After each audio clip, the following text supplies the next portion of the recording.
He is the strongest shadow of his clan, Soul Cooper. Within the clan, he was responsible for murder, arson, and espionage. In general, for all the clan's dirty work. Saul dedicated his entire life to serving the clan, but everything changed when another man took over his family. By decree of the new master, our hero was recognized as a traitor and immediately executed. Just before his death, the new clan master and mentor revealed a secret to him.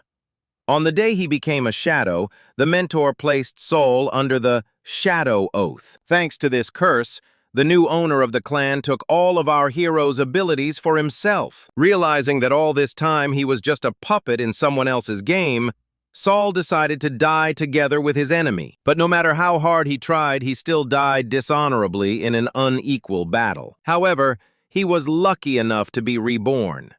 The god of shadows decided that his faithful servant should avenge himself, and Saul returned to the world of the living, in the body of a 3-year-old child. Fortunately, he still had his knowledge and intelligence, and our hero vowed that he would not make the same mistakes. In his new life, Saul showed outstanding results from his earliest years. He was single-handedly capable of defeating an adult griffin, collecting the gifts of a past life known only to him. And so began the story of the bastard, despised by his entire family. To the greatest sword master on the continent. In his reincarnation, Saul saw only one goal: revenge.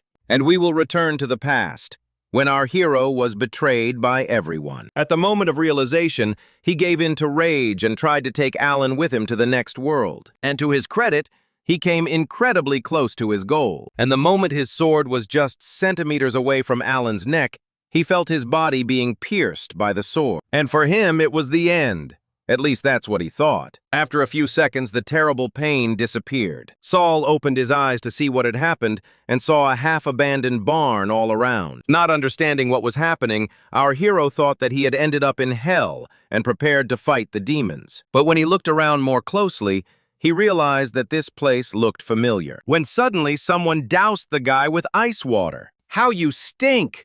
It's not surprising after all, you're just a bastard. Trash," the maid whispered with a disdainful look. Seeing her face, Saul was flooded with memories from his childhood. After all, she was one of many who made his childhood a living hell. Noticing our hero's irritated face, the maid shouted, "Where does such an arrogant look come from, you little rascal?" "Little bastard," Saul thought in surprise, turning around and looking at his reflection in a puddle of water. And then it finally dawned on him that he had been reborn. And even more, he was not just reborn as some poor child. He returned to the past, to his 3-year-old body. Saul, along with the other children, was trained all his life to become the shadow of the Cooper family. In other words, they were subjected to brutal training to become killers, with promises of riches and glory in return. That's why the children from the second-class branch of the Cooper family were ready to endure everything. Kids like Saul had only 2 options in life: become a shadow and try to earn a decent life, or become trash and die in some dirty ditch. Our hero was not the most talented fighter, but he compensated for this deficiency with constant, diligent training. And in order to earn a decent life, he himself volunteered to fight in wars against other clans. In his entire life, he killed more than 1,000 innocent people in the name of his clan. Finally, after countless battles, Saul won the most important war for his family. He thought this would earn him a decent life. However, instead of the promised glory and money, he received only betrayal and the whole truth about the shadows. Before his death, Alan told our hero that the power of the shadows was transferred to him, and also that all his wounds were transferred to them. And all the talk about fame and fortune is just a common lie, designed to subjugate such scum as Saul. But even after learning the whole truth, he could not avoid death. As he replayed his death over and over in his head, Saul felt his stomach rumble as if he hadn't eaten for the last 3 days. Remembering the horror the maid was preparing, our hero noticed a small mouse sitting in a haystack. Although eating rodents is very dangerous, it's still better than dying of hunger. When suddenly someone opened the curtain into the room, and Saul heard a pair of boots walking on the creaky floor. "Oh my God, why does it always stink like that in here? What does she feed these scum?" one of the guys who came in said indignantly. Coming a little closer, he added, "Hey, brat, Master Allen wants to see you, so you're coming with us." In a past life, it was at this age that Saul was chosen as a shadow. However, the memories of the ceremony completely disappeared. Our hero believed that it was then that Allah poisoned him with her magic. But Soldat promised himself that he wouldn't fall for the same trick a second time. So as soon as the opportunity arose, he sank his sharp teeth into the hand of one of the guards. Didn't expect such behavior. The guys were confused and didn't know what to do. But this was precisely the result that Saul was aiming for. He needed to escape from their hands. The guards, wanting to punish the rebel, wanted to beat him.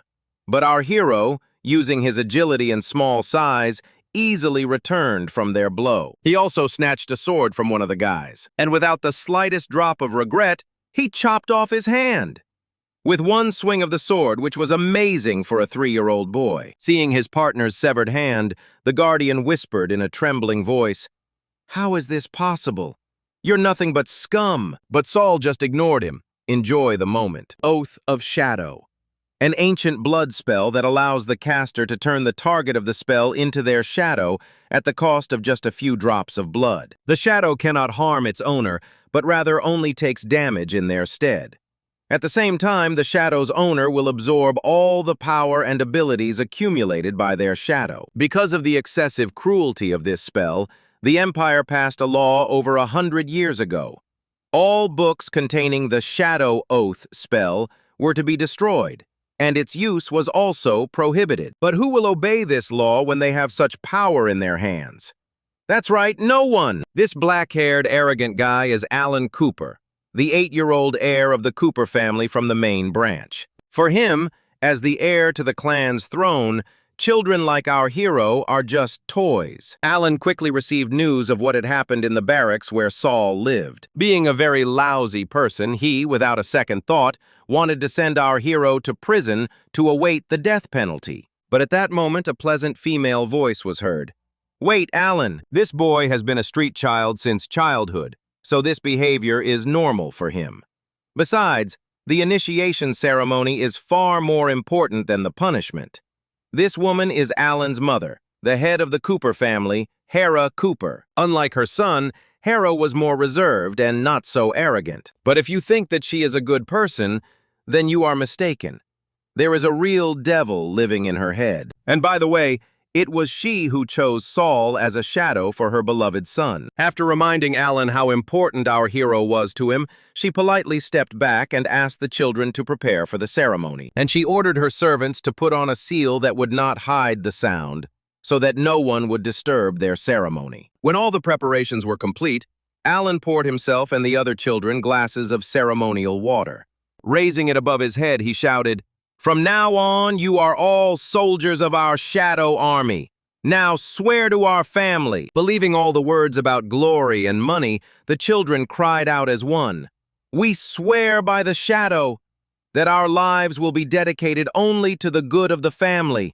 Everything that belongs to us is yours." And only Saul stood silently with a creepy smile on his face. After which he shouted loudly, "For the family!" and drank the glass of water to the last drop. The other children did the same, and a moment later they all fell unconscious to the floor. The ceremony began. Taking out a small dagger and approaching our hero, Alan whispered, "I don't understand why she chose you.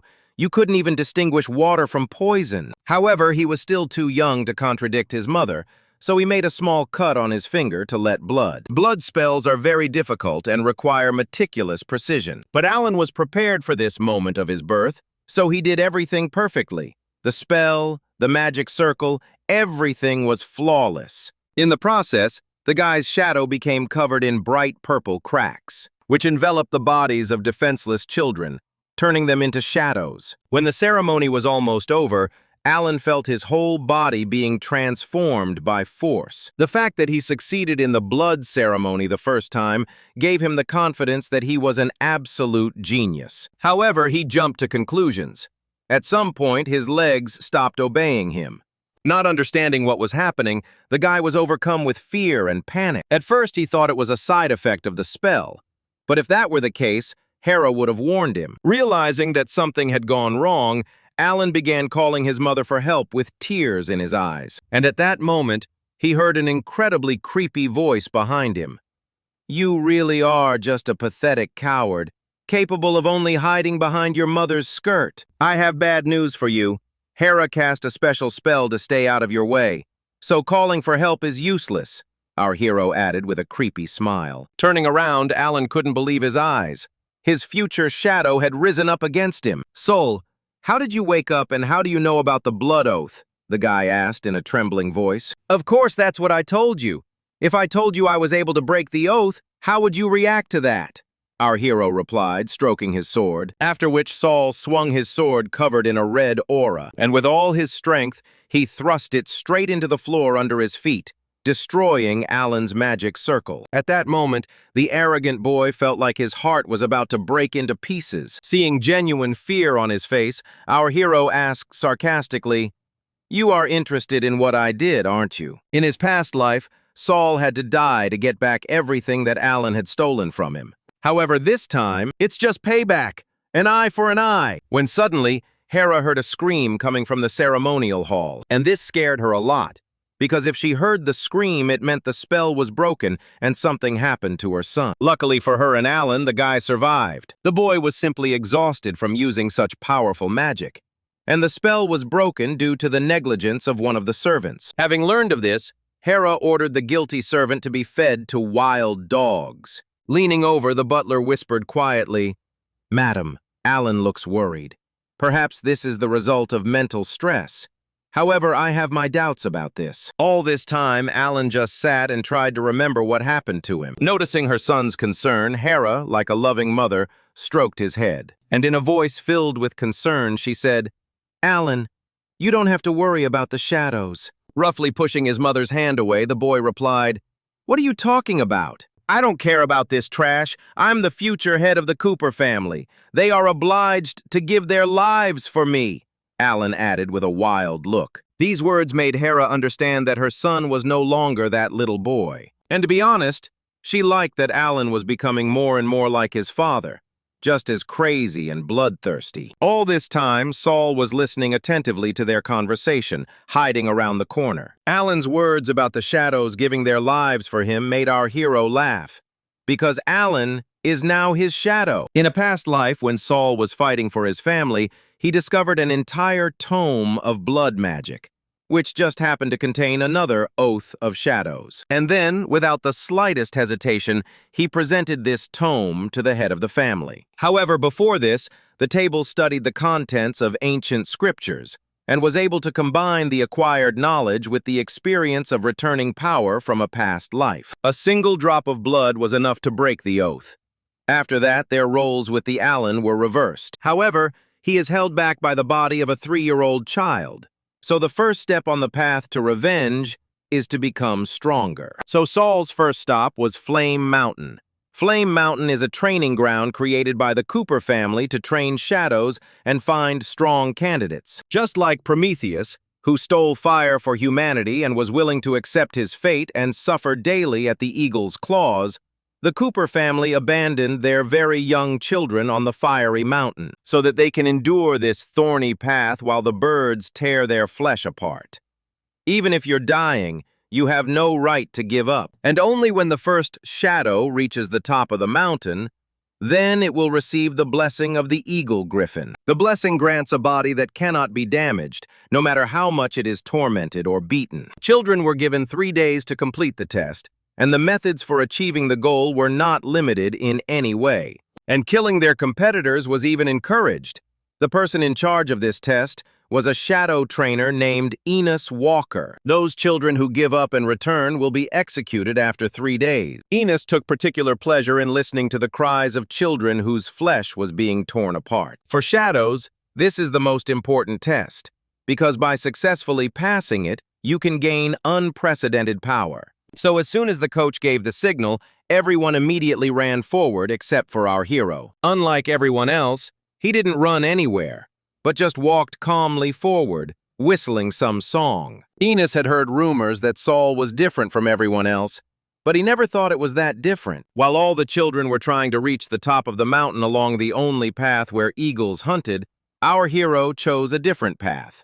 He wanted to climb up the steep slope on the other side of the mountain. Seeing this, Enos and the second coach laughed loudly and considered Saul idiots. The second coach offered to go after him immediately to pick up the body, but Enos stopped him, as this was against the rules. And a couple of seconds later, he took out his watch. With a creepy smile, whispered, "Besides, he should appear soon, then we'll go." And a moment later, above the top of the fiery mountain, a huge eagle rose up. For most children, this meant the end, because it was impossible to survive a meeting with him. If the monster has chosen you as his victim, then you are already dead. After a few minutes, Saul finally caught up with the rest of the kids. But there was no one left alive. He was left alone. So it's no wonder that the monster chose our hero as his next victim. Enos saw this as an excellent opportunity to kill Saul and avenge his comrades and Master Allen. He believed that our hero would no longer feel sorry, and by killing our hero, he would earn the respect of his future master. But he didn't aim at the boy. Instead, he shot next to the monster's head, to anger the eagle even more. And guess what? It worked! As soon as Saul reached the top, the monster immediately attacked him. As an ordinary 3-year-old, our hero wouldn't have had a chance. But he is far from an ordinary child. He still has his skills from his past life. Skills are good, of course, but it's much more important that he still had his knowledge, and he knew how to get the monster's blessing. And the only way to do this is to kill him. Knowing his weak points, Saul plunged his sword straight into his forehead. The eagle is a stubborn monster with the intelligence of a human. If our hero can't completely defeat it, he won't be able to tame it. Considering the 3-year-old boy's weak body, the fight promised to be difficult. But Sal had no room for error. Using fighting techniques from his past life, the boy quickly struck and then immediately retreated, avoiding direct combat. But everything changed when the monster began to accumulate a large amount of energy, after which the eagle created a small tornado, which threw our hero back. The child's weak body was unable to resist such magic, and he fell backwards off the cliff. But even so, he was not going to give up. With the last of his strength, Saul grabbed the edge of the cliff, and he returned to the battlefield, realizing his body was unable to fully utilize his skills. Knowing that Tornado was one of the monster's weakest magic spells, Saul understood perfectly well that the monster wouldn't let him get close enough. And then he noticed a small crack in the mountain that resembled a cave, and a plan appeared in his head. But it was necessary to act immediately because the eagle was about to strike again. Our hero miraculously managed to dodge the wind magic, and with each subsequent attack, the spell only became stronger. In this situation, it was impossible to reach the cave. And then our hero remembered something. His plan was incredibly risky, and the chances of success were extremely slim. But in the current situation, this was the only option. Saul knew that his strength was running out, and he couldn't avoid the monster's attacks anymore. So he wanted to use the eagle's power to reach the cave. And luckily it worked! Our hero used the monster's wind magic as a boost, taking the attack with his sword. And to minimize the damage received from the collision, he used the Oath of Shadows to take some of Alan's power. There was no guarantee that it would work, since Saul had never used this magic before. But it worked. Alan, sitting in the castle, lost consciousness and some of his strength, and our hero rose up as if he hadn't fought at all. Now that he was inside the cave, the chances of victory increased many times over. Without thinking twice, Saul disappeared into the depths of the cave, and the monster followed him. Enraged by the arrow and then by the series of blows, the eagle lost his vigilance. He intended to kill our hero, but quickly changed his plans. When our hero's sword was at the little eaglet's neck, holding back his emotions, the monster said, "What do you want? Don't touch my child." Few people know that the child of such a powerful monster was born with broken wings. "Don't worry, I don't want to kill him," Saul replied calmly. "I can help you and heal his wings so he can fly. But I'm not selfless. I have one condition," added our hero. By that time, the eagle's ferocious cries had ceased, and Enos and his partner thought it was all over.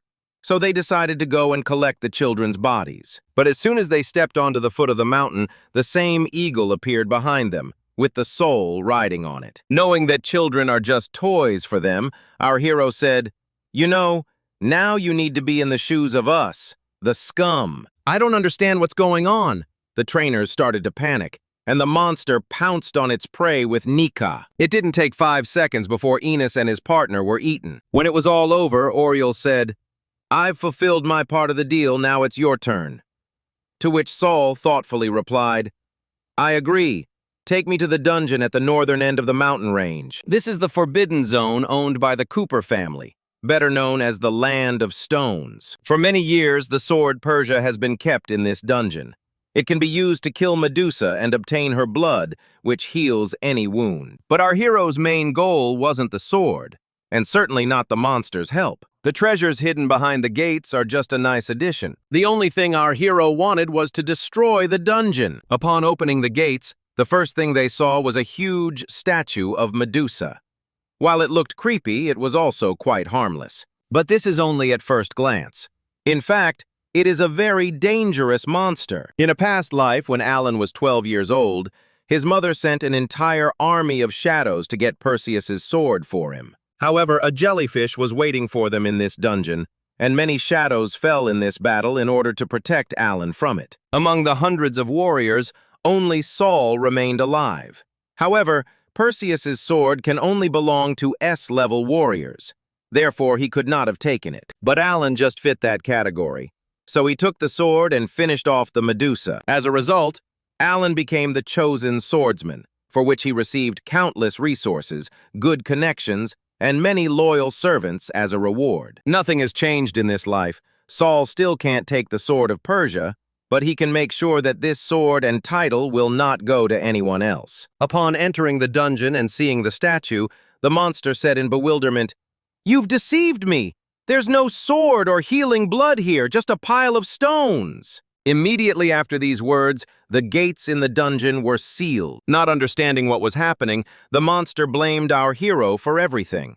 With all his acting skills, Saul whispered in a trembling voice, "From behind," calling his fingers towards the statue of Medusa. At that moment, the statues came to life and went on the attack. Luckily, their logic is quite primitive, so they attacked the eagle first, thinking that it posed the greatest threat. But the monster didn't just stand there. With its powerful claws, it destroyed the statues, meaning our hero's plan worked. But that would be too easy. The fragments of destroyed stones changed their structure, uniting into one huge statue. Without leaving the image, Saul screamed in fear, They are like the 3 Graia sisters. They share one eye and one tooth. They, like the jellyfish, are daughters of the god of the sea, and therefore they can control water. So let's run," our hero cried out in a frightened voice. But it was too late. The Graia sisters had united into a water monster. Their combined power was superior to the eagle's wind magic, making it difficult to resist. Trying to pretend that he sincerely wanted to help, Saul began searching for Prometheus's sword. But the monster understood perfectly well that if everything continued like this, the ceiling would soon collapse, and they would die. When suddenly our hero shouted, "Look, there are some runes on the wall. Maybe they will tell you the solution." But this was only a false lead. Saul needed this dungeon to collapse and bury everything here under a pile of stones, and he himself planned to leave through a hidden portal that he discovered in his past life. But there was one problem that needed to be gotten rid of. Pointing his finger at the ceiling, our hero shouted, "The runes say that you need to get rid of the eye above, then they will stop attacking." The monster found this condition very strange. However, he didn't have time to think, so he decided to listen to our hero and remove that eye. Having flown up, the eagle snatched out this eye and bit into it, after which the Graia sisters began to noticeably lose strength, and soon they turned into an ordinary puddle. "You're a good boy, I didn't expect that to work," the monster said in surprise as he landed. "It was actually risky. The runes say Perseus learned about Medusa when he stole the sister's eye, so I took a risk. But it worked," Saul replied happily. "That's all well and good, but also less. And blood to heal my child?" Oriel added excitedly. "Don't think for a second." Our hero pointed his finger towards the statue and said, "The sword is over there, look!" And indeed, Perseus's sword was thrust right into the foot of the statue of Medusa. When Perseus cut off Medusa's head with this sword, red and green blood flowed from it. Red is capable of poisoning any living creature, and green is capable of healing any wound. But this is just an ancient legend. This Atide dungeon contains another great secret. In a past life, hundreds of shadows gave their lives for its revelation. When the sisters are defeated, and Perseus's sword appears, the jellyfish comes to life. In addition to the ability to turn all living things into stone, this demon also has a whole arsenal of dangerous spells. So as soon as she was resurrected, Sol immediately headed for the exit. And in his case, this is the only way to save himself. After all, the only way to defeat Medusa is to cut off her head with Perseus's sword. However, our hero was too naive to think that he could get away so easily. Noticing that he was running away, the jellyfish concentrated all her forces on him. Sol did not expect this development, as he expected the eagle to distract the jellyfish. But apparently our hero seriously overestimated the monster's abilities, when suddenly a little eagle crawled out from under a small stone and shouted, "This is crazy, even more dangerous than there are sisters. Now it's up to you. I don't want to die." Sol had no idea that the monster had the ability to shrink, but now was not the time to think about it. The jellyfish went on the attack, so now the most important thing is to survive and get out of here. In a past life, our hero, at the cost of the lives of his comrades, found another way to get out of here. First, it was necessary to obtain one of the shields of the Knights of the Round Table, which could reflect the gaze of Medusa. Of course, this is a temporary solution to the problem, but it can give you precious time. Only Sol forgot that he was now a citizen in his past life. That's why he is not able to withstand the attacks of the jellyfish, simply physically. The situation was getting worse and worse with every passing second. It is not possible to exit through the portal, and the exit from the dungeon is blocked. Moreover, it is also impossible to use the only effective weapon. And yet our hero decided to take a risk and try to take Persia's sword, because this was his only chance. Sol always believed that it was better to try and fail than for me to try at all. And to his surprise, he was able to pull the sword out of the ground. But this won't help him in any way. The jellyfish has pierced his small, childish body right through. Even despite the terrible pain and wounds he received, our hero did not let go of the sword. There was only one question in his head. How?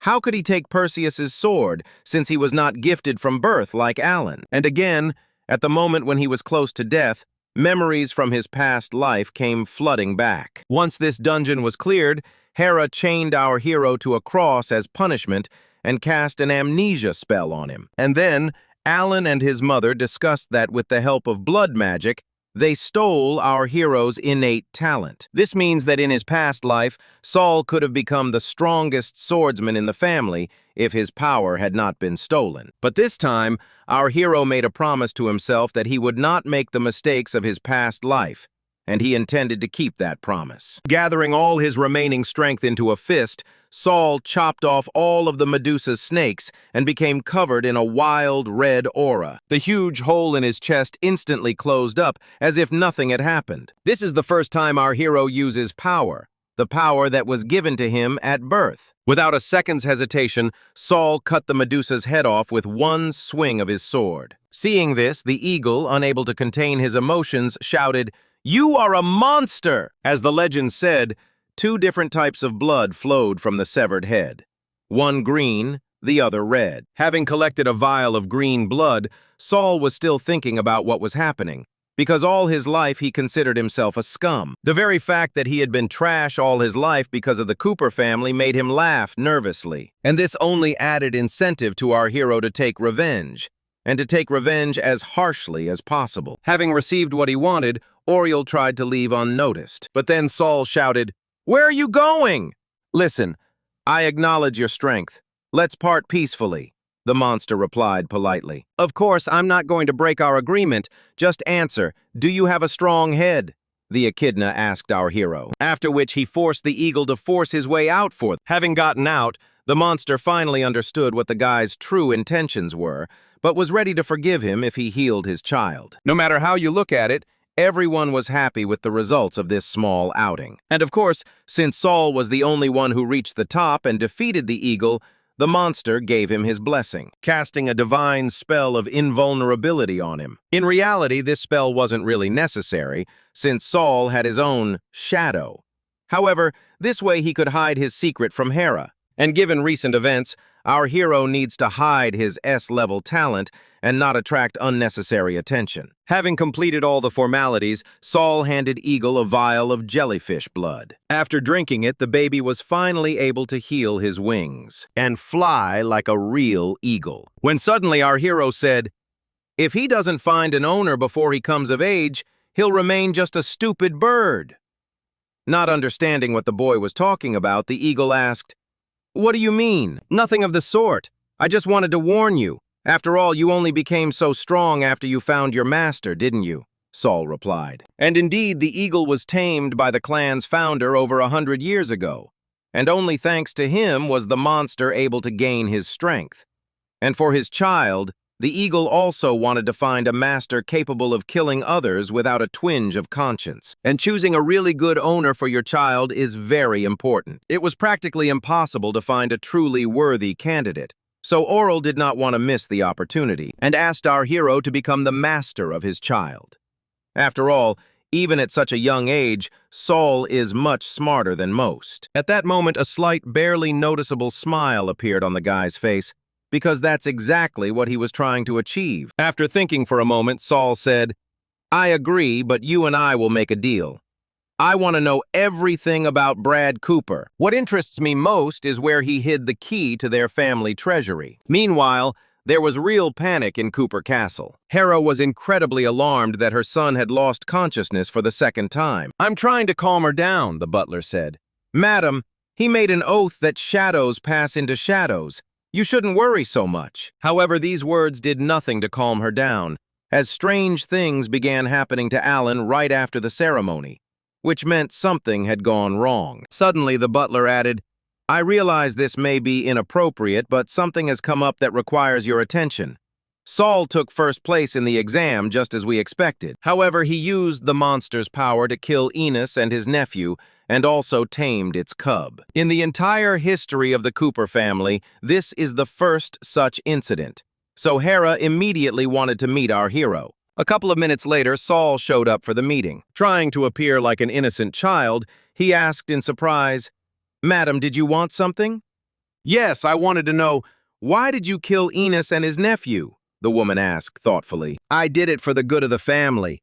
"Why do we need a coach who died at the hands of a 3-year-old? He's trash," the singer replied in a creepy voice. This answer took Hera by surprise. She was ready to hear everything, but not this. But most of all, she was surprised by the look of our hero. She saw absolutely no fear in him, only anger and disgust. Realizing that he was hiding something, Hera wanted to improve relations with him. So she asked that our hero be given a reward and sent to the healing springs. Our hero also didn't expect such a development of events, but the healing springs were what he needed. Having learned everything she wanted, Hera let him go. As soon as they were alone, the woman shouted angrily, "Speed up the process of studying magic deprivation. We must make it before the ceremony of inheriting Brad's sword." Hera was in such a hurry because Alan could lose the throne if someone found out that he lacked talent for fencing. She needed to take our hero's power at any cost and pass it on to her beloved son. At the Springs of Eden, our hero stood out from the other children. After all, he was the only one who wasn't from the main branch. Oriel previously revealed that Brad used a forbidden technique and sealed his soul at the bottom of the springs. The idea was to pass on his power to his heir. The monster didn't know the exact location of the keys to the treasury, but he suggested that he should follow the inlet streams. Oriel also added that something strange was happening at the springs, but due to the long separation from the owner, he couldn't say what exactly. In any case, Brad was known as the most powerful blood mage in history, so getting his sword before Alan did would be difficult. While Saul was trying to come up with a plan, the other kids started whispering about him, because he had already become something of a legend. However, there were those who did not understand the enthusiasm surrounding his person, and some of these were Reno and Lucian. They didn't even hesitate to tell him to his face that he looked like a skinny monkey and insulted his mother in every possible way. In a past life, Reno and Lucian were our hero's subordinates, but they were just Alan's spies. They had been good friends with the future heir since childhood, so they allowed themselves whatever they wanted. So without the slightest doubt, they gathered to beat up Saul. But they didn't expect him to fight back. Realizing where this was headed, our hero grabbed Renault's fist, after which he twisted his arm and broke a couple of bones, while putting on a creepy smile. At that moment, Lucian took out his dagger and shouted loudly, "You are truly looking for death, bastard!" A blow, and a whole pool of blood poured out. It was only with this blow that Lucian killed Reno, plunging the dagger straight into his chest. After which Saul whispered with a sly smile, "It seems you missed." While the guy was stunned by what he had done, our hero pushed his brother's corpse right at him. As a result, both of these guys fell right into the healing spring. Seeing the horror these guys were in, Saul added, "You're lucky. You'll be able to heal. Besides, we'll still play together." Although it was risky, it was necessary that Reno and Lucian would obey our hero unquestioningly in the future. The moment the boy's wound began to heal, Saul felt an incredibly strong smell of black magic, which seemed to be exactly what Oriel was talking about. This means diving into the water is dangerous. We need to find another way to reach the bottom without touching the water. When suddenly a female voice was heard asking for help. And this voice was well known to our hero. It belonged to a girl named Adele, who was an ordinary servant. The guard was going to beat her up in front of everyone because she brought too hot tea. But as soon as the guy swung, his whole body was pierced by terrible pain. Saul didn't hold back and cut him in half with Perseus's sword, saving Adele. At the sight of the man cut in half, panic reigned at the springs. Everyone called for the guard, and our hero simply extended his hand to the girl, asking if everything was okay with her. But Adele was in no hurry to extend her hand in response. Fear was visible in her eyes. In an attempt to rectify the situation, Saul began to apologize. "You don't need to apologize. Thank you for saving me," the girl whispered with a trembling voice and a hint of apprehension. In a past life, Adele was our hero's best friend. She possesses incredible magical talent, far surpassing that of her peers. During wars, they constantly helped each other and covered each other's backs. And shortly before his death, Adele confessed that she loved him and it was mutual. But that was then. And now they are two strangers who have just met. Memories from a past life quickly melted the heart of our hero, and feelings came flooding back to him. Not knowing how to behave correctly in such a situation, Saul began to become noticeably nervous. Now it was much more important to get to the storage facility. So the guy asked Adele how he could get to the bottom without touching the water. To which the girl asked in surprise, "You noticed this too, right?" "What are you talking about?" Saul added in surprise. "I'll tell you a secret. This water contains some strange magic that heals wounds. But once it touches you, nothing else but this water can heal your body," Adele whispered quietly. "Now everything is clear. This is strange magic, just another way the Cooper family controls their shadows, which is why they are forced to seek their help." When suddenly Adele said, "Since you saved me, I want to repay you. I don't know why, but I'll take you to the bottom so that you don't touch the water." Immediately after these words, the girl began to be covered with a light and warm aura. And a second later, she covered our hero and herself with magical capes, which she called duck magic. It was given such a funny name only because under its influence, people become like ducks, and water does not touch them. But in fact, it is ordinary isolation magic. By that time, a squad of guards ran into the room and was about to take our hero away. But Saul didn't lose his head, grabbed Adele and jumped into the spring. And the guards, knowing about the peculiarity of this water, did not jump after them. Having listened to the eagle's advice, our heroes followed the streams of water that led to the deepest point of the source. Noticing that our hero was heading there with purpose, Adele tried to stop him, but it was too late. The streams of water became too strong, and the weak children's bodies could not resist, so they began to be sucked in. At that moment, our hero hit his head hard and lost consciousness. But with the help of Adele's magical power, he was able to quickly come to his senses. Looking around, Saul couldn't believe that the Cooper family's treasure trove was located in such a place. However, the key that magically appeared in his pocket convinced him of this. Half the job is done. The key to the treasury has been found. Now all that remains is to find the entrance. When suddenly Adele said, "There are no doors here, but perhaps they need to be summoned, and I can help you with that." Taking the key in her hands, the girl began to whisper something, and soon a magic circle appeared under her feet. From the patterns on the circle, our hero realized that this was a search spell. While Adele was looking for the entrance to the treasury, Saul heard something moving behind them. These were the enchanted vines. which were supposed to protect the treasury from uninvited guests. The guy miraculously managed to push Adele aside and save her life, but the search spell was interrupted. But fortunately, it was no longer needed. These predatory vines concealed a magical portal leading to the treasury. But due to the rude interruption of the spell, the girl lost consciousness. It was too dangerous to leave her here alone, but there was absolutely no guarantee that the treasury would be safe. So our hero took Adele to a secluded place and cast an invisibility spell. In the current situation, this is the best option. After all, it's unlikely that Brad's sword will be taken without a fight. As soon as the guy entered the portal, he immediately felt the terrible smell of rotting flesh. Looking around a little better, Saul saw in the distance a huge mountain of lifeless bodies, with someone standing on top. From a distance, this creature looked like a man with a very thin body and long limbs. Smelling the scent of fresh flesh, this creature turned its head, which had many eyes and a huge mouth from ear to ear, with huge fangs, and whispered in a creepy voice, "Dinner." The Eden Spring is not just a place to rest and heal wounds, but also a place where the Cooper family kept their concubines. Everyone knew about it, but no one knew what really happened to them. They became fodder for the sword. While our hero was trying to understand what was happening, the monster approached him like a flash. Having examined the guy more closely, the monster shook its head gloomily and whispered, "Tempting.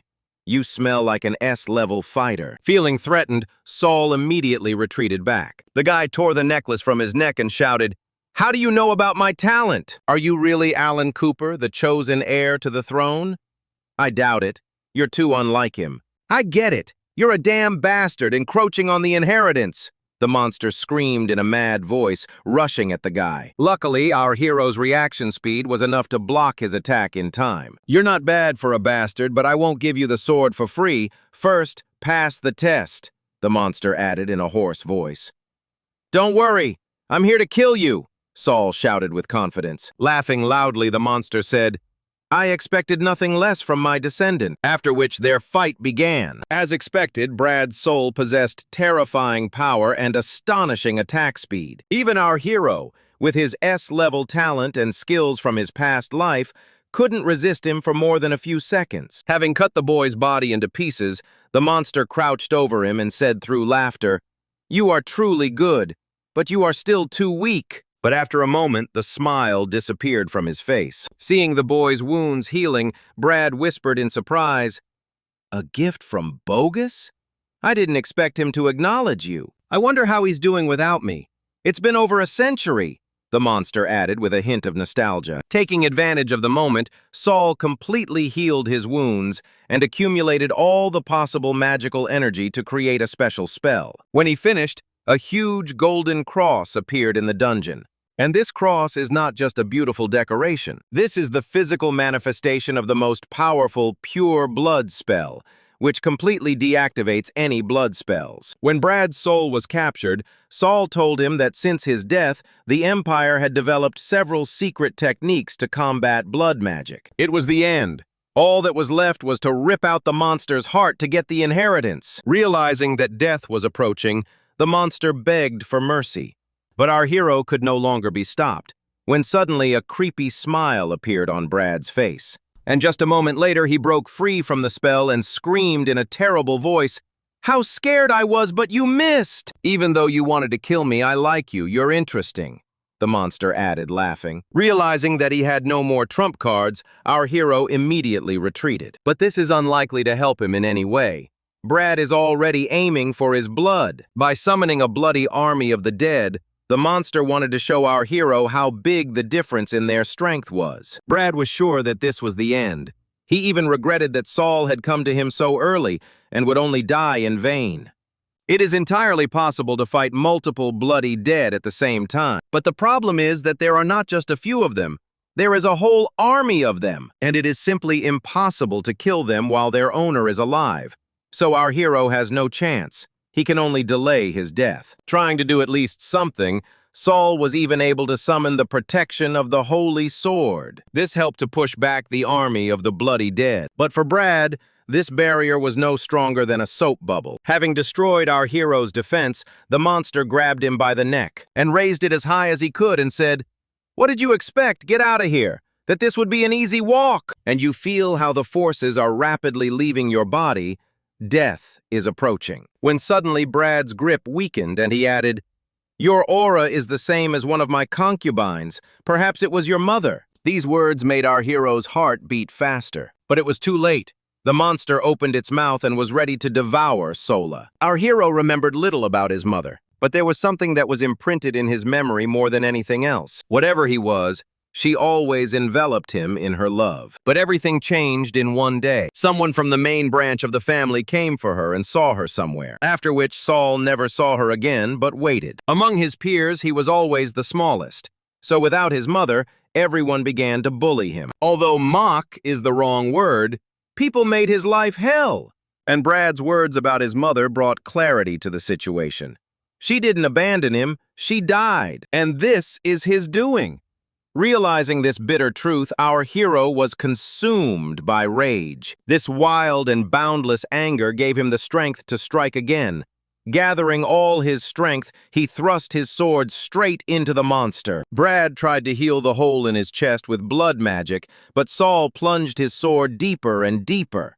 In addition to this, our hero activated the absorption spell, depriving the monster of spiritual power. Trying to save his life, Brad used a blood blade spell, throwing the boy back. But he didn't take into account that this would take away the rest of his strength. Trying to replenish its mana balance, the monster began to devour rotting flesh with a mad appetite. But Saul wasn't going to give him that chance, and pressing his sword to the back of Brad's head, he whispered, "Did you eat my mother?" Without waiting for the obvious answer, the guy did what he had to do and simply punched a hole through Brad's skull. Having killed him, our hero felt absolutely nothing, because no amount of revenge could fill the hole that formed after his mother's death. When suddenly the barely alive monster began to say something. "Just die already!" Saul screamed furiously, plunging his blade into Brad's body once more.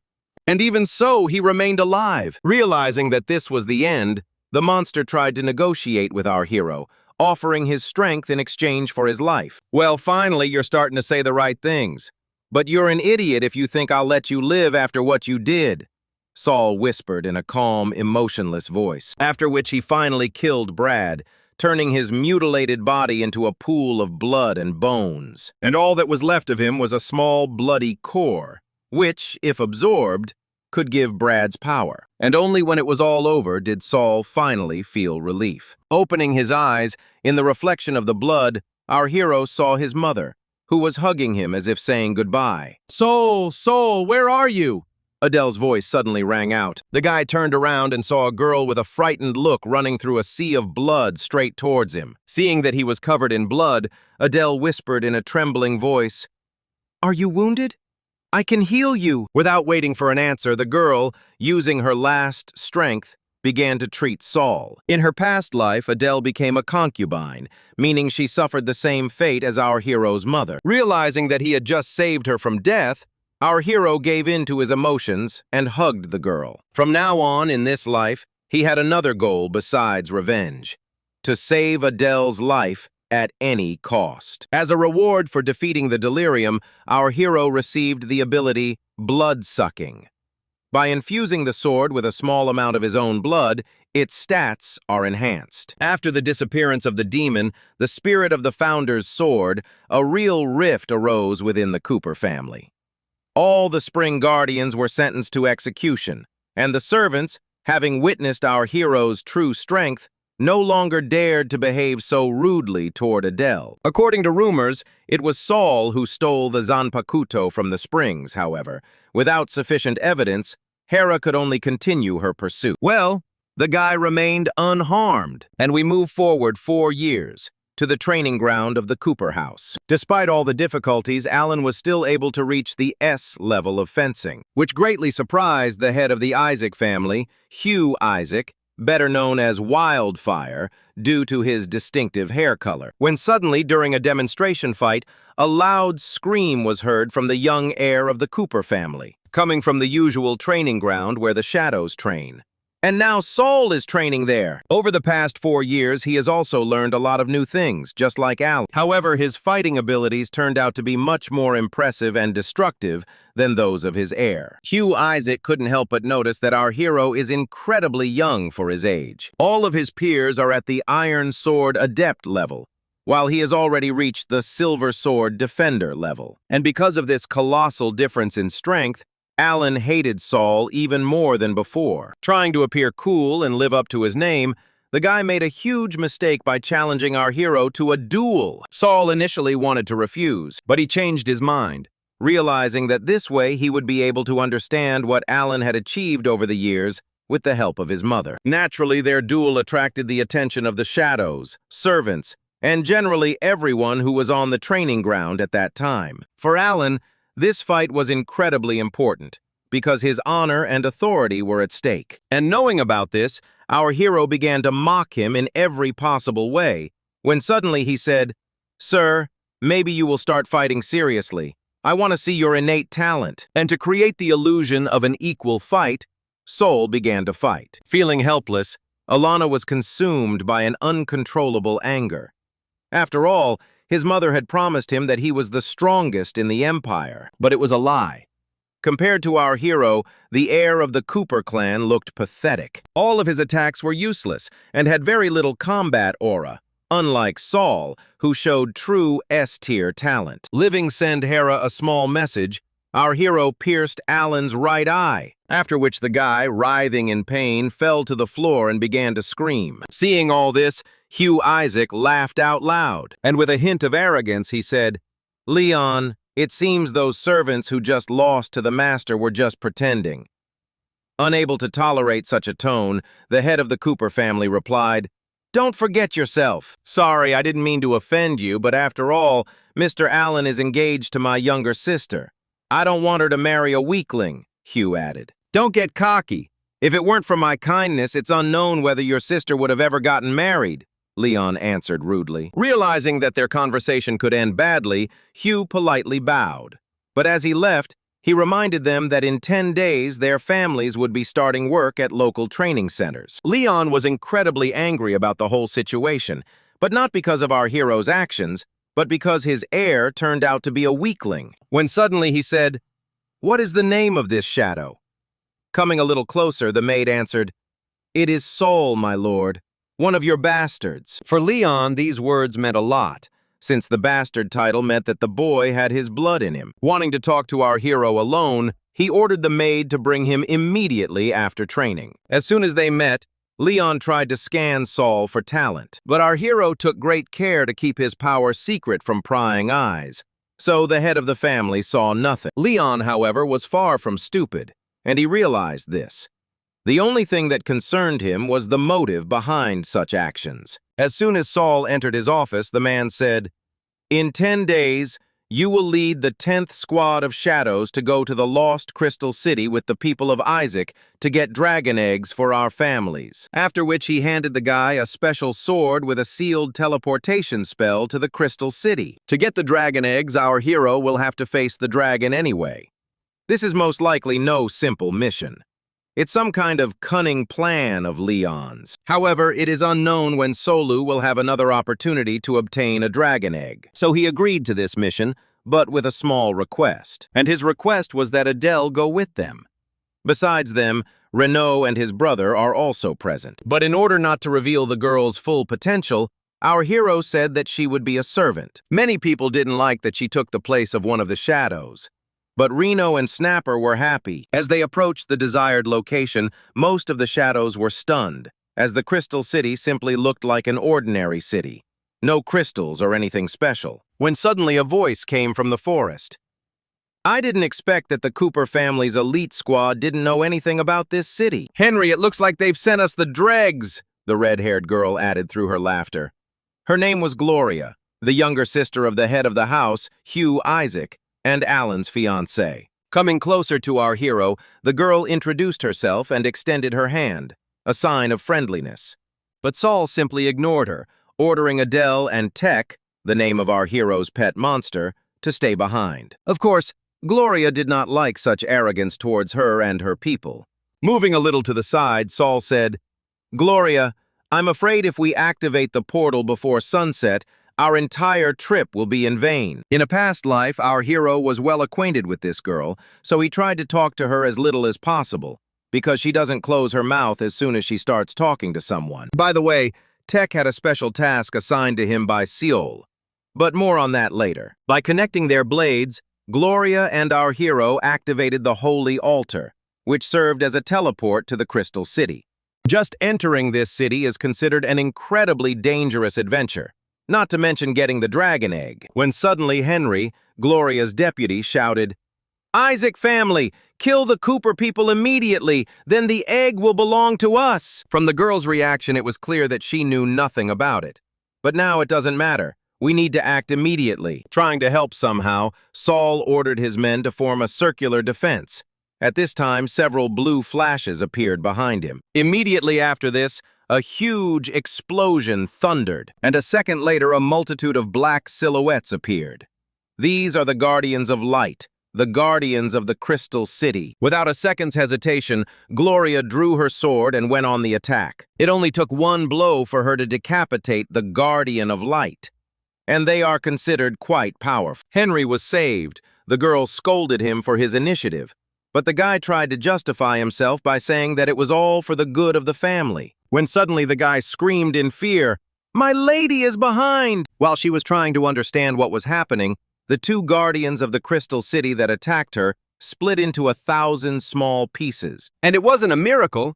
It was Saul who intervened. As the commander of the detachment, our hero enthusiastically ordered his soldiers to prepare for battle. Even though he was just a second-class bastard, all the shadows obeyed him unconditionally. After waiting for another command, the shadows plunged their swords into the ground, creating a group containment spell. Even such powerful beings as the Guardian of Light were not able to withstand such a force. It was one of the Cooper family's special shadow techniques that could deter almost any opponent. Taking advantage of the moment, our hero wanted to cut down all the captured spirits with one blow, and he succeeded brilliantly.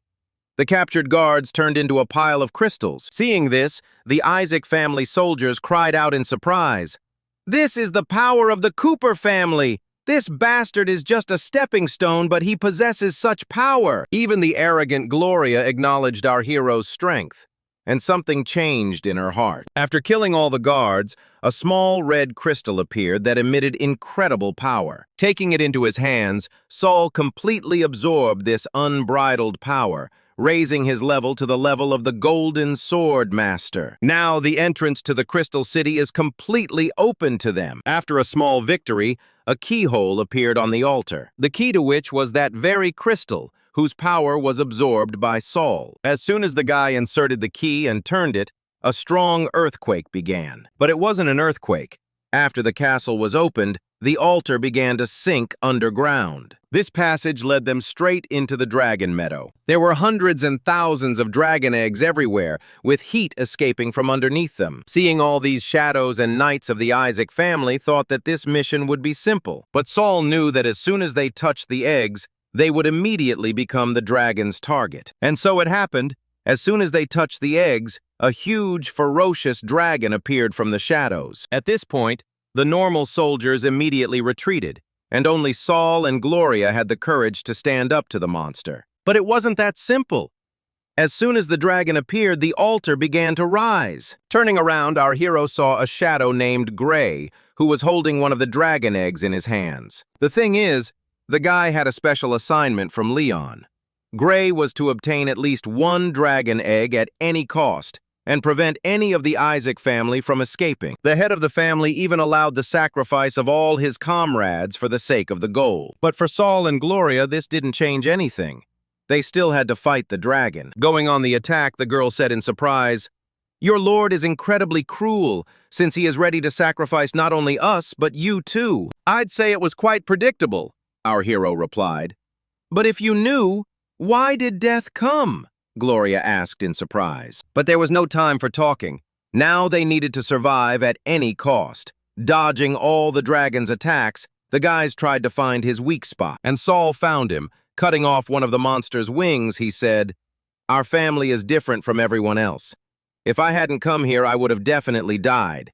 But this way I have a chance. Our hero's previous attack didn't achieve much of a result, except that the monster became even angrier and focused on him. And every action has its consequences. And for Saul, the consequences were a powerful blow. Even after blocking this attack, the guy still received serious injuries. And the dragon didn't stop there. The next blow was the fire whirlwind. Luckily, Gloria arrived just in time and blocked the fire stream with her moon blade. As he pulled himself to his feet, Saul whispered, "Thank you. Now hold him off while I finish him off." "I know you're more capable, but only you can help me," the guy added playfully. A drop of flattery was enough to cloud the girl's mind and make her obey. Even though Saul didn't like her very much because of her constant talking, it was very beneficial to have such an influential person as an ally. According to the plan, the girl distracted the dragon's attention to herself. But our hero was in no hurry to do his part, which greatly surprised Gloria. Not understanding what was happening, the girl thought that the guy had received serious wounds that made him unable to fight. And then she decided to finish it all alone and show herself. Having created the spell Shimmering Blades, Gloria delivered 1,000 barely noticeable but powerful blows directly at the dragon, after which the dragon collapsed to the ground without a single sign of life. Trying to get at least a share of the glory, Reno and his brother began to beat the already defeated monster. But they did it in vain. The dragon is still alive. Such incompetent people as they don't have a single chance against such a powerful monster. Seeing that the dragon was alive, Gloria cried out in disappointment, "Impossible!" To which Saul only quietly laughed and tore off his pendant. "Thank you. You've done everything that needed to be done.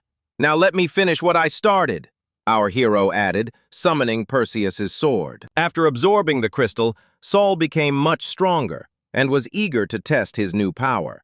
And the first thing he did was activate his third sword skill, Bloody Shadows. This skill allows you to attack an enemy from a long distance, keeping the owner unharmed. He received this technique after defeating Brad, and for all these 4 years he could not test it properly. Seeing this, Gloria screamed in surprise, "Impossible! This is Brad Cooper's forbidden technique!" Realizing what power our hero had been hiding all this time, the girl added in a rage, "You idiot! You could have finished him off from the very beginning!" "I know, but I was curious to see what the Isaac family's heir was capable of," our hero responded, going on the attack. In his past life, Saul was a puppet in Alan's hands, but now he is able to create his own future. Using the most powerful blood magic, the guy decapitated the legendary monster in less than a second. It is believed that only select warriors are capable of defeating such a powerful creature as a dragon. When it was all over, Gloria happily headed towards Saul,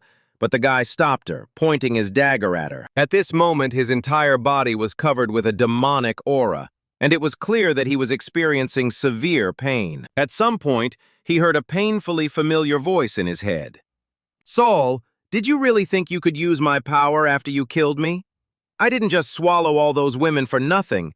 My power requires a lot of blood. Look at this Isaac heiress. She's the perfect first victim," Phantom Brad whispered, pointing at Gloria. The founder of the Cooper family was far from a fool, so he sealed part of his soul not only in the body of a monster, but also in his abilities. After which our hero seemed to go mad, and sword in hand attacked Gloria. The death of the heiress could lead to a war between the clans. But fortunately for everyone, Adele came running to the rescue and stopped our hero with her healing spell. Under the influence of the girl's magic, the guy lost consciousness and collapsed to the ground. It's like saving a drowning man, drowning in hatred and bloodlust. Saul regained consciousness only after they got out of the dungeon. The guy spent a little over an hour unconscious due to severe demonic blood infection. Knowing that our hero would feel guilty for what happened, Adele prepared a small gift for him. She grabbed Gray and took the dragon egg from him. Moreover, she was able to hide it from Gloria and the Isaac family warriors. Saul originally had a plan to save Adele. He wanted to fake her death while Tak took her away, but for some reason, the monster didn't do it, which made our hero very angry. However, Adele quickly stopped him, saying that she had made this choice herself. When suddenly Reno shouted, "We have something for you!" Having drawn their swords, the boys went on the attack with the clear intention of killing. Our hero suspected that the intimidation of 4 years ago had already been forgotten, so he was prepared for such a development of events. But Sol was very much mistaken in thinking that Reno and Lucian wanted to kill him. The boys stabbed the traitor in the back, and they had good reason to do so. Having finished what they had started, the brothers knelt down, and the rest of the shadows followed them. After which Reno, representing the general opinion, said, "Mr. Sol, forgive our stupidity. If it weren't for you, we would all be dead. From now on, we renounce the Cooper family and follow you until death." Our hero expected anything from these two, but not a revolution in his honor.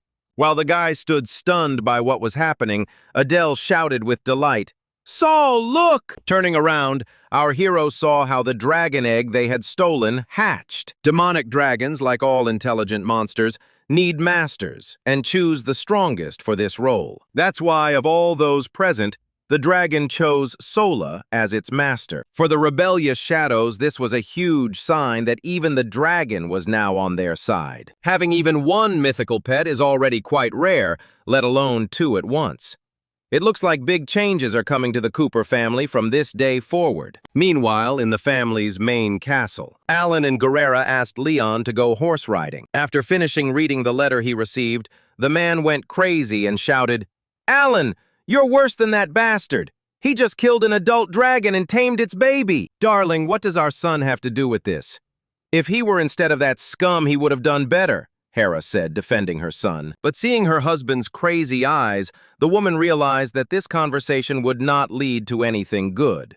So she took Alan and left. Although Hera tried to pretend that this news did not bother her, everything was completely the opposite. She ordered her butler to speed up the research into the magic removal spell. "Madam, don't worry. We've already done everything. We just need to conduct the final test, and then we can use it on that boy," the butler whispered with a sly smile. For her, this was the best news in a long time. She believed that it was Saul who was making her beloved son's life unbearable. 5 years have passed since the raid on the Crystal City. During this time, Adele was able to learn a special spell that protected our hero's soul from turning into a demon and allowed him to use his powers to the maximum. And as a sign of gratitude, Saul gave her a special magical staff. When suddenly something ran past the window of the house in which he lived. An ordinary person would never have seen this in his life. But our hero not only noticed the spy, but was also able to discern him. It was the butler. And a few minutes later, Reno and Lucian came to him with a report. They had a special assignment from our hero. They managed to find out that in 3 days, Hera was planning to perform some kind of dark ritual. And for this ritual, they need someone with S-level talent. In the past life, this person was Saul. But this time, due to the strong influence of our hero, they decided to choose another victim. And it will most likely be Adele. 3 days later, the girl was tidying up the attic, sorting out old things. And just at that moment, the Cooper family butler attacked her. For the ceremony, he needed Adele to be safe and sound, so he acted very carefully. And so that she wouldn't resist, he put her to sleep. Having kidnapped her, the butler took the girl to a dark forest, where he prepared her for the ceremony.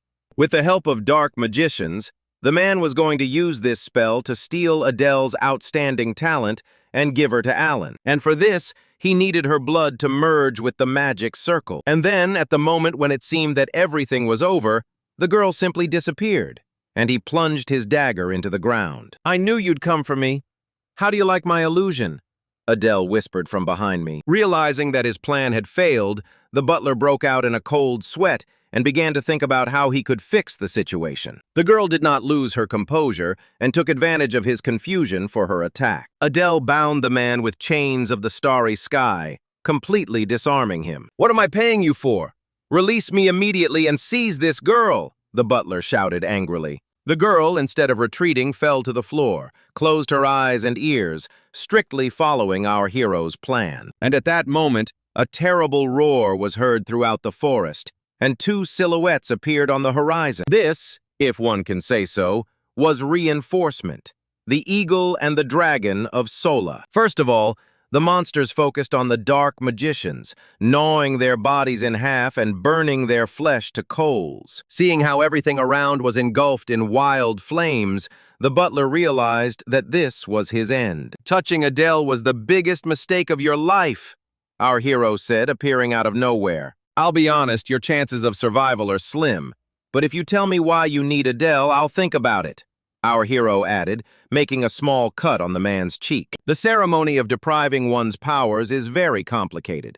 So I wanted to test everything on her before taking your talent and giving it to Master Alan," the butler cried out in fear. The realization that the most precious person in his life was in danger for him greatly frightened Saul. Realizing that Hera would not stop, our hero decided to let the butler go so as not to attract unnecessary attention to himself. But first, he wanted to do something. After making a small cut on his hand, the guy released a couple of drops of his blood onto the floor, resulting in a magic circle. "Now go back and tell her the ritual was successful, and you're ready to use it on me.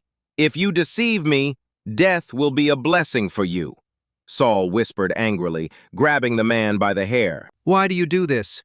Why not just kill me?" the butler asked fearfully, causing a look of bewilderment to appear on our hero's face. The next day, the man did everything as he was told. "Finally, you have good news.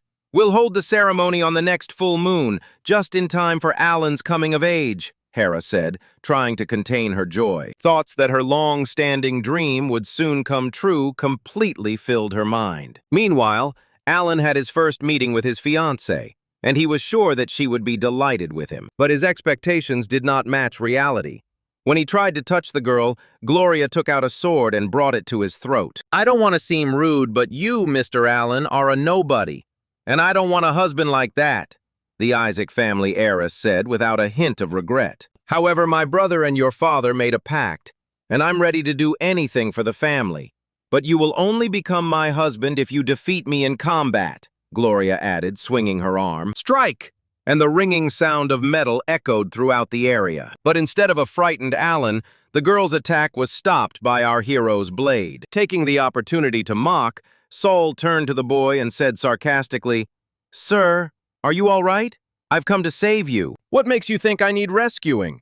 I just didn't think anyone would attack me in the middle of my future domain," Alan responded angrily, realizing our hero was simply mocking him. "Oh, Saul, it's been a while. You're just in time. I wanted to spar. Let's go," Gloria cried joyfully, grabbing our hero by the hand. And of course, Alan didn't like it at all. But what angered him most was that Gloria fell in love with Sola. Even though the guy had no feelings for the girl, the very fact that his bride was being taken away from him infuriated him. When suddenly his mother called him and asked him to come over, he decided to let go of the situation with Gloria because her preferences would not change anything. She would still become his wife. Left alone, the girl said, "He finally left, but if you refuse me again, I will kill you, and I am serious about training." Smiling, Saul replied, "Okay, but I have one condition.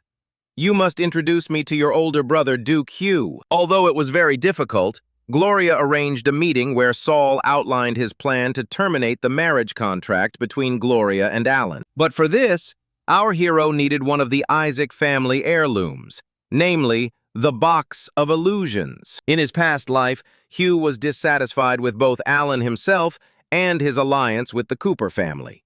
He tried numerous times to break their contract, but the king rejected his requests. After hearing our hero's plan, Hugh instantly cut his cheek and said irritably, "Don't be arrogant. How can you destroy the royal contract and still ask me for a family heirloom?" Realizing that the respect of such a man could only be earned in battle, our hero silently summoned the blade. "Duke Hugh, I think you should think about my offer," whispered Saul with a smile on his face. Seeing the sword of Persia in the hands of the guy, the man became nervous. Going on the attack, our hero struck the Duke's sword with all his might and whispered, "If you don't want to break the contract, then maybe you should get rid of this insignificant gentleman. I know you hate him just like the rest of the Cooper family, and we're alike in that," Saul added seriously, much to Hugh's surprise. A month later, on the night of the full moon and Alan's 18th birthday, the butler reported to Hera that all preparations were completed. The only problem was the absence of our hero. The bastards present did not understand why they were invited, because for the Cooper family they were scum, and they had never been friends with Alan. The party was in full swing, and the only thing missing was Leon Cooper, who was delayed due to management matters. All this time, Duke Hugh was waiting for the man at the entrance to the castle to talk. At this point, the plan began.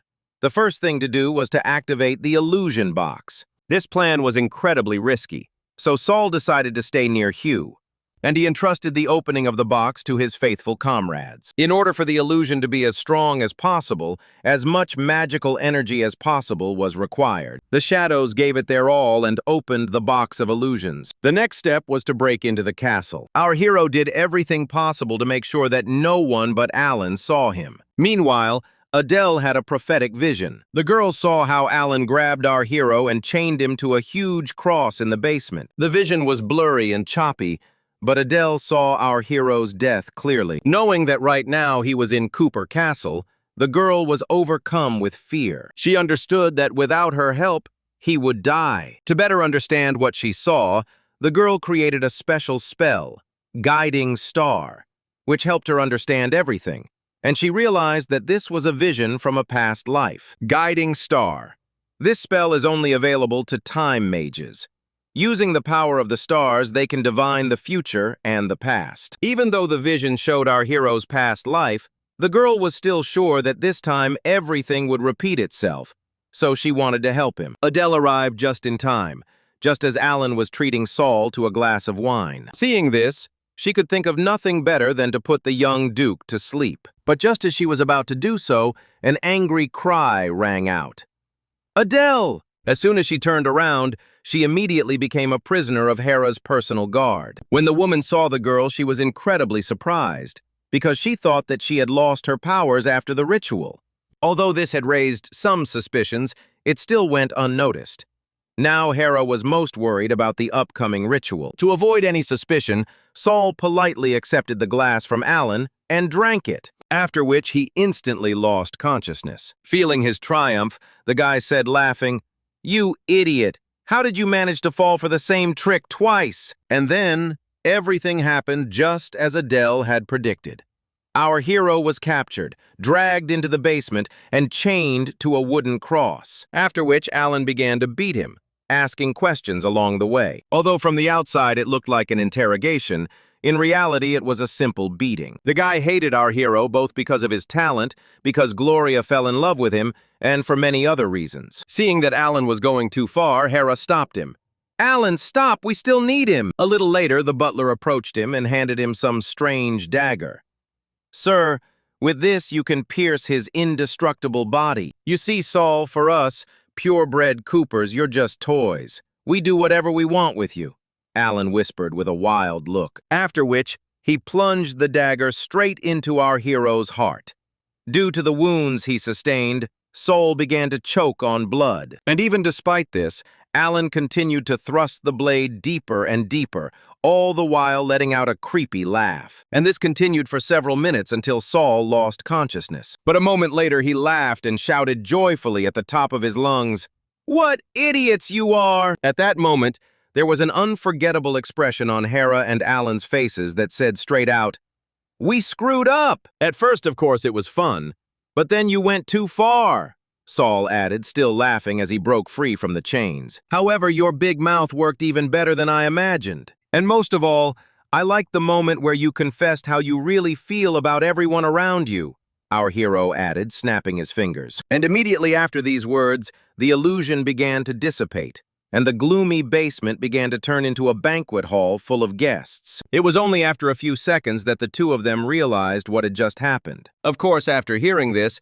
the Empire's elite began to say that the heir to the Cooper family was an arrogant madman. And Hera was horrified not because everyone found out about their true plan, because everything failed. However, being a very intelligent woman, she immediately began to justify herself by saying that everything was not as it seemed at first glance. But all her words sounded pathetic and meaningless. "Well, gentlemen, I think it's time to hear Duke Leon's opinion now," Hugh cried, restrained but enthusiastic. But the only thing the man could manage was a disappointed whisper.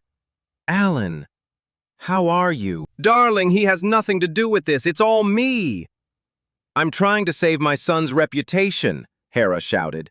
But Leon simply ignored her words and hit Alan right in the face with all his might. At that moment, our hero even felt a little sorry for Alan, when suddenly the young heir cried out, "What am I doing wrong? The shadows are just dregs, and everything that belongs to him is rightfully mine." It's funny that he sincerely believed he was right, but the imperial elites disagreed with him. Even though Duke Leon did not agree, after what happened, the man was obliged to absolutely punish his son. Drawing his sword and pointing it at Alan, the Duke said, "All attention! The battle for the succession begins today! You are all my children, just like Alan, because Duchess Hera has proven that she is unworthy of her name. And that means that my heir will be one of you, the one who proves himself the best," Leon added. Hearing all this, Hugh Isaac laughed and shouted loudly, "So this is the spirit of the Cooper family, where strength is above all else.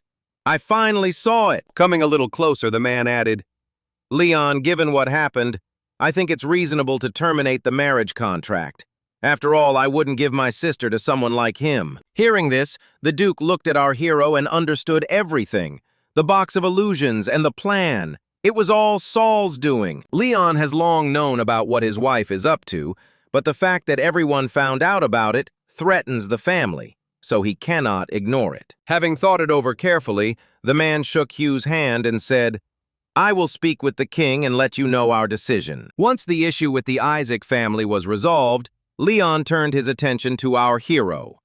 Anyone can fight for the right to inheritance, but one cannot defame the family name with one's actions. "Your actions are considered treason, and traitors are executed," the man added, pressing his sword to Saul's throat. "Duke, do you think that I want to become your heir? In any case, you are the head of the family, so if you decide to execute me, then do it right now," our hero replied, grabbing Leon's sword. The man did not expect such a turn of events. Therefore, I decided not to get excited and wait for Saul's next move, thereby giving him permission to participate in the Battle of the Heirs. The reason our hero is still alive is because he is interesting to Leon. It was a restless night at Cooper Castle. Hera, in anticipation of the upcoming problems, tried to find out how everything failed, when suddenly the guardian of the bound, Adele, entered her chambers and asked what to do with her. I don't doubt for a second that the woman ordered the girl to be given over to the monster to be torn apart, when suddenly an epiphany came to her. Adele used magic right before her eyes, which means her talent is still hidden within her, and gradually the puzzles began to fall into place in her head. "You claimed to have robbed her of her talent, didn't you?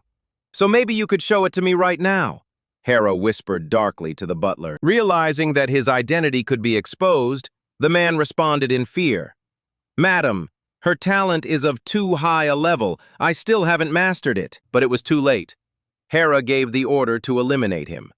Before he died, the butler managed to say that Saul was to blame for everything, and no matter how much he wanted it, these words will not save him. The woman already knew whose handiwork this was, and she executed the butler for treason. Approaching Adele, Hera grabbed her by the throat and whispered, "As for you, I will take your talent and find a much more suitable use for it." "I understand that there is no time to waste."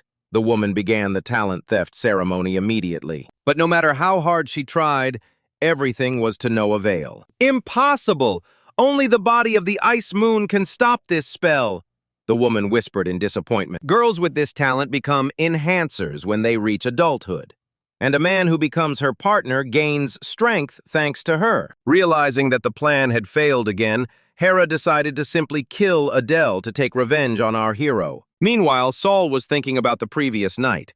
He hadn't expected Duke Leon to keep Alan in the family after everything, although this is entirely expected given Hera's influence in the Empire. But what scared Saul most was the fact that he was allowed to stay in the castle, most likely to be killed in the future, when suddenly someone knocked on his door. "Come in!" the boy shouted.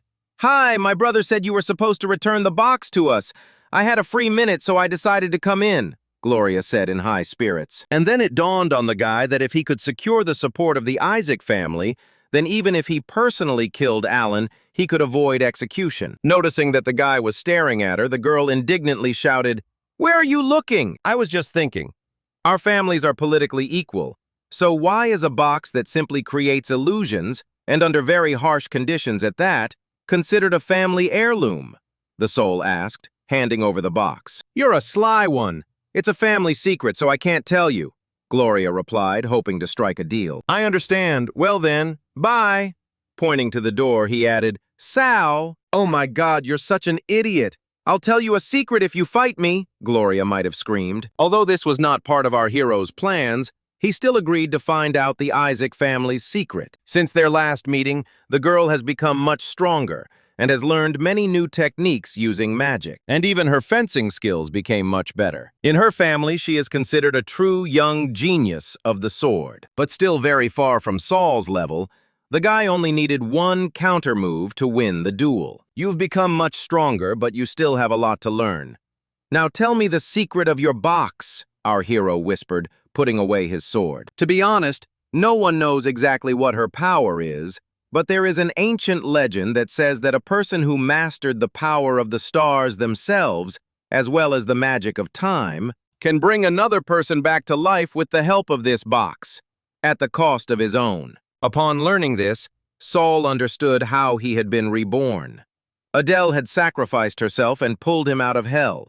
This meant that now he must not only avenge his own death, but also take care of his savior. When suddenly, frightened Reno and Lucian run into the arena. "Sir, we have bad news. Mrs. Adele has been kidnapped," the boys said, breathing heavily. Seeing the crazed eyes of our hero, they added, "But we have an idea where she is. Last night our people saw her being grabbed by Lady Hera's guardian." Having learned about this, Gloria said, "I heard a conversation between two maids about how the young master took a girl named Adele as his concubine. At first I thought they were talking about you, but now I seriously doubt it." Without a second's hesitation, Saul rushed back to the castle, shouting that he would kill Alan at any cost. Meanwhile, Alan was still furious about what happened yesterday. It even got to the point that he ordered his mother's guards to kill Saul. "Sir, don't get so worked up. I heard your captive is very dear to him. Why don't you take it out on her for now?" the servant said, pointing at Adele. "But you're right. She looks like someone who secretly dreams of a big lollipop," Alan whispered lustfully, moving closer to the girl. At that moment, Adele began to panic, because the chains were holding back all her magical power and she could not break free. The only thing she could do was believe that Saul would come to her aid. When suddenly a truly terrifying cry was heard throughout the entire castle. "Alan, get your hands off!" Luckily, our hero arrived just in time and stopped the guy with a powerful blow. Knowing perfectly well what he wanted to do, Saul hit Alan right in the balls with all his might. Because of the strong, piercing pain, the guy cried out like a rooster at dawn. But our hero was not going to stop there. He rained down a series of blows on Alan, breaking several bones of the former heir. But even so, he didn't stop. Saul was overcome with rage. He wanted to kill Alan with his own hands. At that moment, Gloria, Reno, and Lucian ran into the room. The first thing they did was immediately free Adele, so that she could stop our hero from turning into a demon. Because of the chains, she still couldn't use magic, so she pounced on the guy from behind and whispered, "Stop! Be with me!" Meanwhile, the servants tried to drag Alan away, and just at that moment, Hera came. Seeing her son covered in blood, she screamed, "Saul, you bastard! Leon allowed you to stay in the castle and you dare touch his own son!" In response to this, our hero silently took off his pendant. He summoned the sword of Perseus and walked forward with a gloomy look. Thinking that he was going after her soul, Hera screamed in fear, "Touch me, and you will find yourself on the gallows before sunset." "Shut your mouth already," our hero said, making a deep cut on his arm. Sprinkling Alan with his blood, he challenged him to a mortal fight. By all the rules of the Cooper family, a blood duel cannot be turned down. And now, a week later, they finally met in the arena. Saul was surprised that during all this time, Alan had not run away. Besides, he acquired some kind of creepy shield, apparently a gift from his dear mother. As soon as the duel began, this shield immediately attacked our hero with a beam of petrification. To avoid being turned into a stone statue, Saul was forced to dodge like a monkey. In this case, the Shadow Oath is helpless, because petrification doesn't even count as damage, so reflecting the beam with the oath won't work. So the only way to get to Alan is to destroy the Medusa's shield. When suddenly his opponent shouted, "What irony! You deprived me of the sword of Persia, but gave me the shield of Medusa. You are finished!" It's amazing how calm Alan was despite our hero getting so close to him. He simply relied on the power of his new weapon. However, he could not have foreseen that Saul knew much more about this shield than he did. It is almost impossible to destroy this shield, but it can be neutralized by striking directly at the jellyfish's eyes. Now that Alan is left defenseless, All that remains for our hero to do is deliver the finishing blow. And he did it without a drop of doubt. I almost forgot. I'm a golden staff mage now, Alan shouted through a creepy laugh. Eat him, innocent souls, the guy added, casting some kind of creepy spell. Seeing this, Hugh Isaac whispered in horror, Impossible.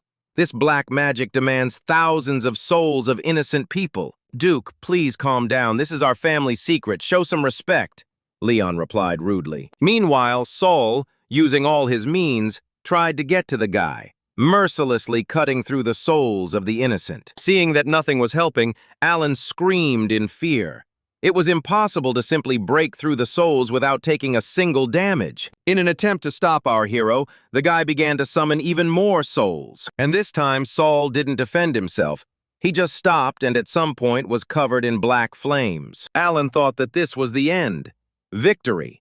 But there was not a single scratch on our hero.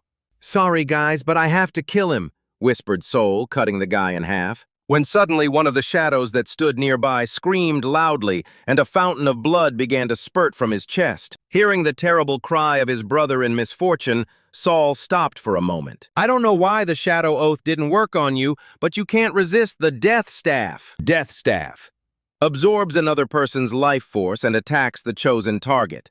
If the target's life force is less than the life force absorbed by the staff, they die instantly.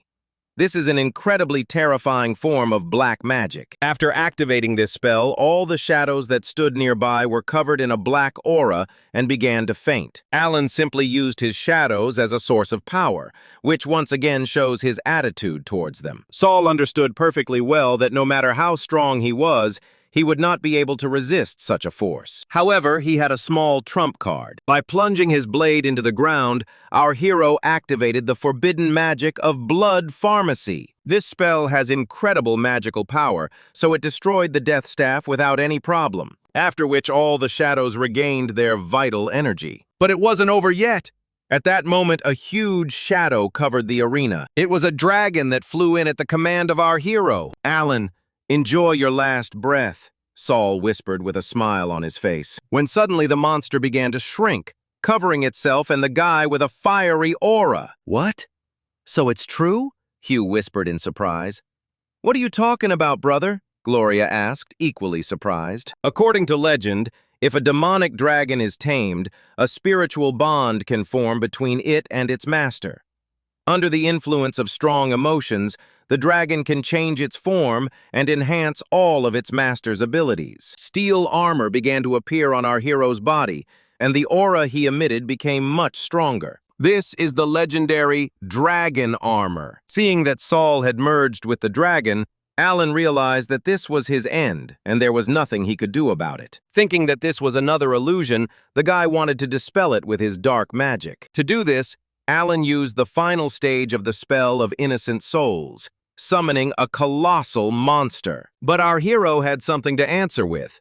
Huge dragon wings grew on his back. This allowed him to deliver a fatal combination of blows to the monster's most vulnerable spots. And while Alan was trying to comprehend everything that was happening, Saul came for him. Having cut off the guy's right hand, our hero said, "This is because you stole the talent from the innocent." "Oh no, Alan!" Hera screamed in fear. "Sit down!" Leon said rudely and calmly. Trying to retreat back summoned another monster, but it was pointless.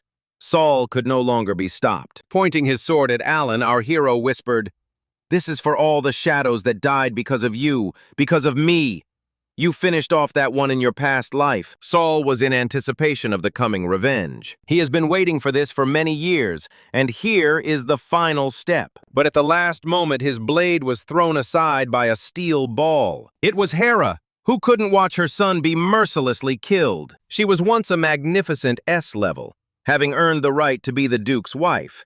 But after the wedding, she did not use her powers. Some said that she lost all her powers after the murder of the previous head of the family, and some said that after giving birth, but no one knew the truth. But the truth is completely different. She did not lose her strength, but on the contrary, she only became stronger. Calling upon her gods, Hera crossed her arms and turning to our hero said, I knew you'd become a monster. I should have finished you off while you were still a child. Now I'll correct my mistake. Stop immediately, Leon shouted in anger using suppression magic. With just his voice, the Duke was able to break a powerful S-level spell, and even our hero's legendary dragon armor. What a fascinating day! We saw so many forbidden techniques of the Cooper family, and even the voice of the Titan, Duke Leon, Hugh whispered thoughtfully. Descending into the arena, the man sighed heavily and said, Saul, there's no place for you in the Cooper family. Take your people and get out. My beloved, he deserves no mercy. Let me kill him and we'll live as before, Hera screamed, trying to avenge her son. But Leon didn't change his mind. From that moment on, Saul and his minions became outcasts. The Duke's decision was very strange, but there was no point in disputing it. As soon as they left the Cooper lands, Hugh invited our hero to join the Isaac family. But Saul refused, arguing that he could start a war between the families. However, we can make a deal with you. The king is terminally ill.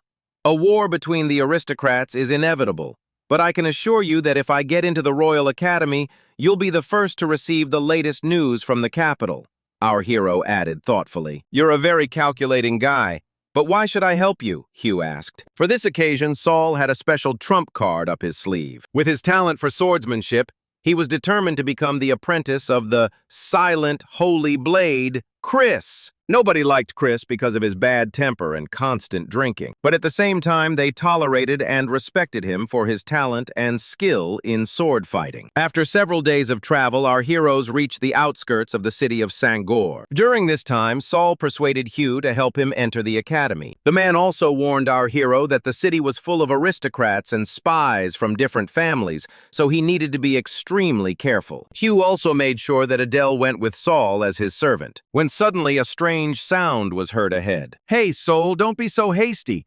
They are thieves, but they are not as simple as you think, shouted Duke Hugh. Leave them to me, and you yourself accompany Madame Adele to the academy, our hero replied, galloping ahead. But to be honest, the guy was practically not interested in the bandits. In a past life, he met a girl named Angela, who was captured by robbers at the age of 7. But the most interesting thing is that the Holy Blade Chris is her father. In other words, by freeing Angela, Saul will have a chance to become his apprentice. Getting into the robber's lair is a very risky task, so the guy decided to dress up in dragon armor in advance. Having gotten a little closer to the fortress, Saul discovered a squad of robbers, who were busy training. Not a second had passed before they all choked on their own blood due to their necks being cut. This is the result of the first hereditary fencing technique. The blood shadows glitter. Now that the way to the fortress was open, the guy began the raid. And it must be said that the robbers did not give him the warmest welcome. But Saul didn't expect anything else. He immediately killed everyone who caught his eye. The only one who could somehow resist our hero was the leader of the gang named Plon. Unlike his charges, the man maneuvered perfectly in space and delivered an unexpected blow. But that still wasn't enough. Using the third inherited sword technique, Blood Shadow Decapitation, Saul was ready to finish him off. When suddenly Plon said, "This technique, are you from the Cooper family? Don't you know that we—" Before the man could finish speaking, our hero finished him off. And from his blood, the guy created 2 blood clones and sent them to finish off the surviving bandits, while he himself went to look for Angela. After some time, Tech appeared over the camp. "Hey kid, did you find the place I asked you about?" our hero asked happily, to which the monster nodded his head happily and flew towards the forest. Following the eagle, Saul came across a hidden cave in the mountain. Going downstairs, the guy found a little red-haired girl. Since his past life, Saul knew that Angela could recognize human lies, so he said, "I came to take you to your father. I want to become his disciple." "Hooray, you're not lying! Then let's go!" the girl cried joyfully, holding out her hand. Because the bandits didn't feed Angela for several weeks, she couldn't move on her own, and our hero was forced to carry her in his arms. The closer they got to the exit, the clearer it became that they wouldn't be let out of here just like that. And so it happened. As soon as the guys stood on the last step, a huge skeleton appeared in front of them. Fighting such a monster is incredibly difficult, so Saul's first priority was to keep Angela safe. The plan was simple. The guy distracts the monster and the girl gets out and waits for him in the forest. And to minimize the chance of failure, Saul donned the dragon armor again. Everything must be done correctly the first time, otherwise the consequences will be irreversible. With a powerful and unexpected jerk, our hero got out, throwing the skeleton back several meters, which caused the skeleton to focus its full attention on him, meaning the plan was working. Although the dragon's armor strengthened its owner, even so, holding back the onslaught of such a huge monster was incredibly difficult. Luckily, Angela reacted quickly and disappeared into the forest. Now that the girl was safe, Saul wanted to test another ability of the dragon armor. "Armor removal!" the guy shouted, activating that very ability. This technique instantly separates the armor from the owner's body, removing it and immediately releasing enormous magical force, creating a wave of incredible power that can stun the enemy and save lives. After this attack, the skeleton noticeably lost strength. Now all that remains is to finish off the monster and take Angela to her father. When suddenly the skeleton switched his attention from our hero to the girl,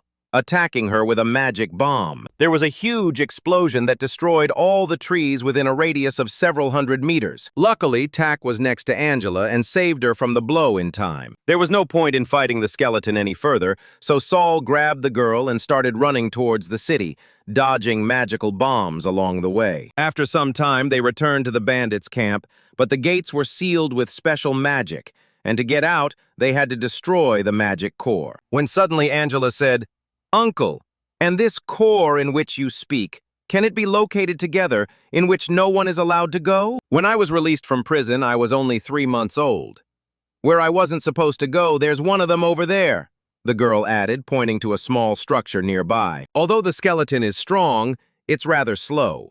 However, at long range, the ability to throw bombs hasn't disappeared, and our hero now has absolutely no armor, so any hit will be fatal. Luckily, the structure Angela pointed to contained the very core they were looking for. "Uncle, there's something inside, and it's calling me," the girl whispered unexpectedly in a gloomy voice. When suddenly, right after these words, the magic core began to behave very strangely. The protective barrier disappeared, and Angela grabbed the bursting stream of energy that was calling her. In the girl's hands, this energy took on physical form and turned into a real combat bow. Although it was a useful find, it was not what they were looking for, and the skeleton had already caught up with them. Luckily, the second forbidden place was located very close by, and already in it, our heroes are our source of all the magical power of this camp and the restraining spell. At first, Saul thought about simply destroying the core and getting out of the camp, but his plans changed dramatically when the artifact began to behave strangely. And after some time, another skeleton appeared from the core,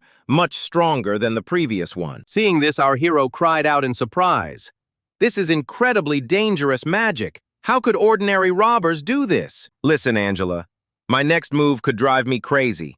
If that happens, save yourself at all costs," Saul added, realizing a fight was inevitable. "It's time to use Brad's sealed sword power, the fourth hereditary sword technique. Bloody carnage is perhaps one of our hero's most powerful techniques, but at the same time, it's incredibly dangerous for both the enemy and him. Fortunately, bloody slaughter was enough to destroy the monster at the summoning stage, and along with it, the magic core. But along with this, a new problem appeared. Saul became a hostage to Brad's soul, sealed in the sword. Meanwhile, in Sangor, at the Royal Academy, fencing, Chris's agents detected suspicious movements by the Second Prince's special forces. Upon learning this, the man asked again in surprise, "Did Sanders go out of town?"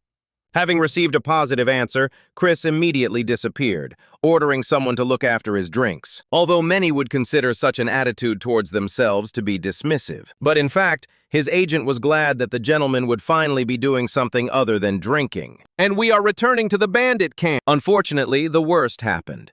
Saul became a hostage of the demon, and now all he wants is to simply kill everyone. And Angela became his first target. Thanks to Tak's actions, his first attack was unsuccessful. Trying to protect the girl, the dragon even attacked its master. But for this, he almost paid with his own life. At that moment, Eagle nudged the girl's hand and pointed to the bow in her hands. Remembering our hero's warning, Angela realized that she had to do everything to survive. So she had no choice but to attack Saul in return. But she didn't want to kill the guy, so she aimed at his limb, which made it very easy to dodge and counterattack. Even with the support of the legendary pets, the girls had a hard time. Suddenly, the aura around our hero took on the form of a demon, and a creepy whisper echoed through the room. "What a lovely young apple. I can't wait to taste you." This demon not only took form, but also gained power, suppressing Angela's life energy, making her unable to move. Grabbing the girl by the throat, the demon put a sword to her chest, slowly pressing it in. "I feel the blade going deeper and deeper with every second." Angela screamed with tears in her eyes. "Uncle, it wasn't you! Please forgive me!" Despite the demon that had escaped, tears began to flow down the boy's cheeks. This meant that deep down, Saul was still alive and fighting. Feeling his body stop obeying him, Brad screamed in fear, "Impossible! You couldn't wake up on your own!" "What you're doing is pointless. Your attempts to stop me are simply pathetic," the demon added, letting go of Angela. Brad, it's time for you to realize that you're no longer the strongest in the Cooper family. I won't let you take over my body," our hero said confidently. To stop the demon, Saul wanted to use the bloodsucker technique on himself. This is fraught with the fact that the guy will kill Brad along with himself, but if he manages to survive, he will receive irreversible injuries. After using the bloodsucker, the guy collapsed to the ground, showing no signs of life, when suddenly an assassin from Sanders' squad appeared from the darkness. Looking at Saul's lifeless body, the killer said, "So this is what you are like, the guy who brought His Majesty so much trouble. Die!" And at that moment, Angela stood between them and shouted loudly, "Don't you dare touch him!" And a second later, the assassin's hand was cut into dozens of small pieces along with the blade. And a second later, he himself turned into a local cut. And this was the work of Chris. "Angela, I finally found you. Let's go home," the man whispered, holding back tears.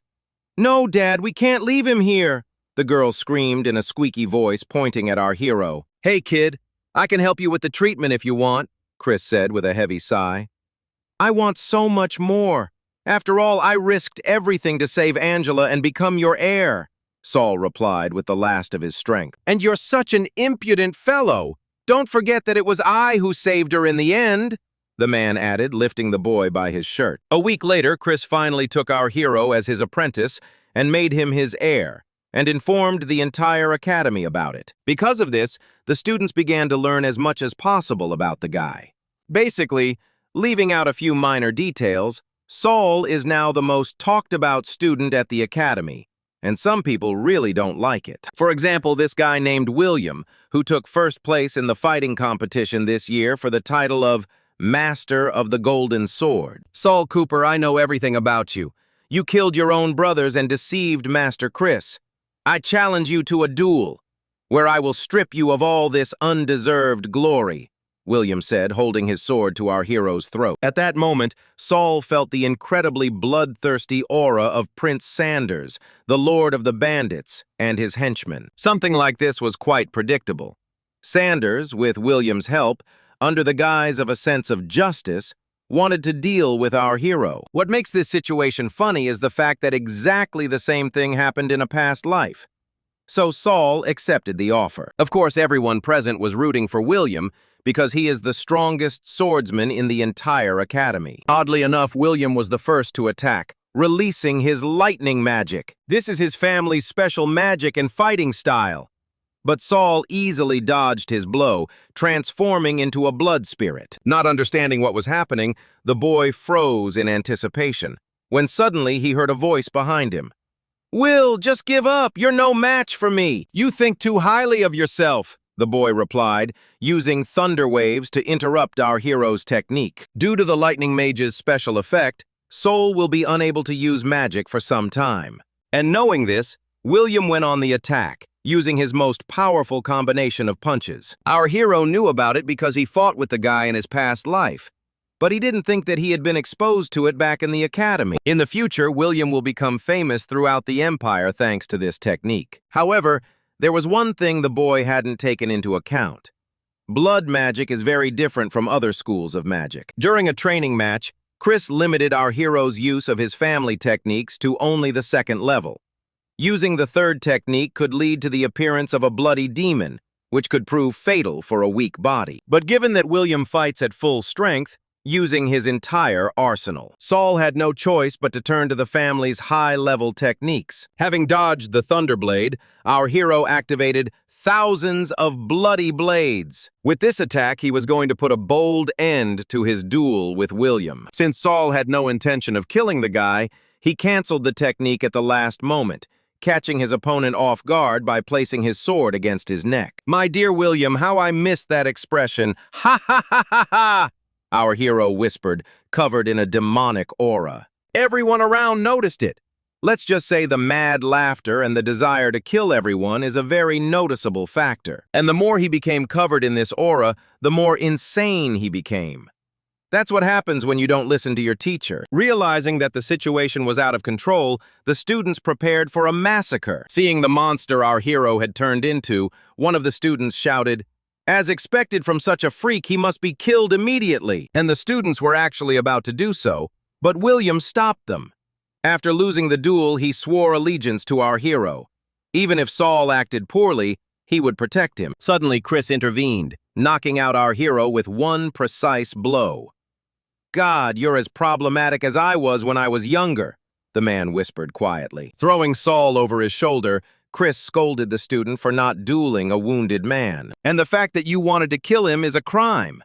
Believe me, you'll still have a chance to fight him when he's fully recovered," Chris added angrily. This whole situation caught the attention of two high-ranking people, Sandro Richard and Morgan Shavat. They knew Saul had entered the academy on someone's recommendation, and when they found out whose recommendation it was, they decided to keep an eye on him. All this time, Adele was present in the hall along with her teacher, albeit in the form of spirits. Seeing what was happening to our heroes, the girl wanted to help, but her mentor stopped her, saying that she shouldn't get involved with people who practice blood magic. Although in the world of magicians, it is generally accepted that the type of magic is in no way connected with a person's personality, there are exceptions to everything. After Saul came to his senses, he had a serious conversation with Chris.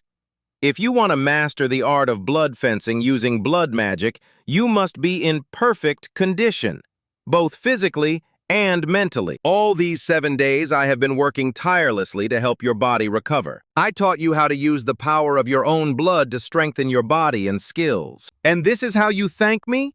You got into an unnecessary fight. If you're so determined to destroy yourself, then who will take revenge on the Cooper family? The man shouted irritably. Teacher, I was perfectly aware of all the risks, but there are things that must be done at any cost, aren't they? Besides, I knew you wouldn't abandon me. The soldier replied with a slight smile, when suddenly the dean of the military faculty, George Brandon, appeared on the threshold of the room. George, you're not welcome here. Go away, Chris whispered irritably. Don't worry, I won't be long. I just wanted to remind you that Saul has exactly 1 week to pass the test and prove he's worthy of studying at our academy. And Chris, don't let your whims interfere with the work of the academy. The rector may and will tolerate it, but I will not, Dean George said as he left. Before you ask, I almost killed him once, but you don't need to worry about him. As long as you don't break the academy's rules and prepare well for his exam, believe me, he's doing everything he can to stop you, Chris added, seeing our hero's surprised expression. That evening, at the entrance to the dungeon, Richard asked Morgan to poison the water in the dungeon. After all, it is here that the entrance exam will take place. The next day, during training, William approached the singer. Listen, there's a long-standing feud between your teacher and the dean, so I'm afraid you'll have to face a test. But it's not just that. The situation at the academy is quite difficult right now. Everyone is gathered in the main hall and are waiting for your arrival, William said, seeing our hero off. Among a dozen unknown faces, Saul noticed Adele, who happily waved at him, but the guy nervously shook his head, hinting that she should stop. Approaching the student on duty, our hero introduced himself and named his department to sign up for the trial tests. Oh, Mr. Cooper, I was just waiting for you. There's a slight problem. Your dungeon has been upgraded to extreme difficulty, and it requires a minimum group of 4 people.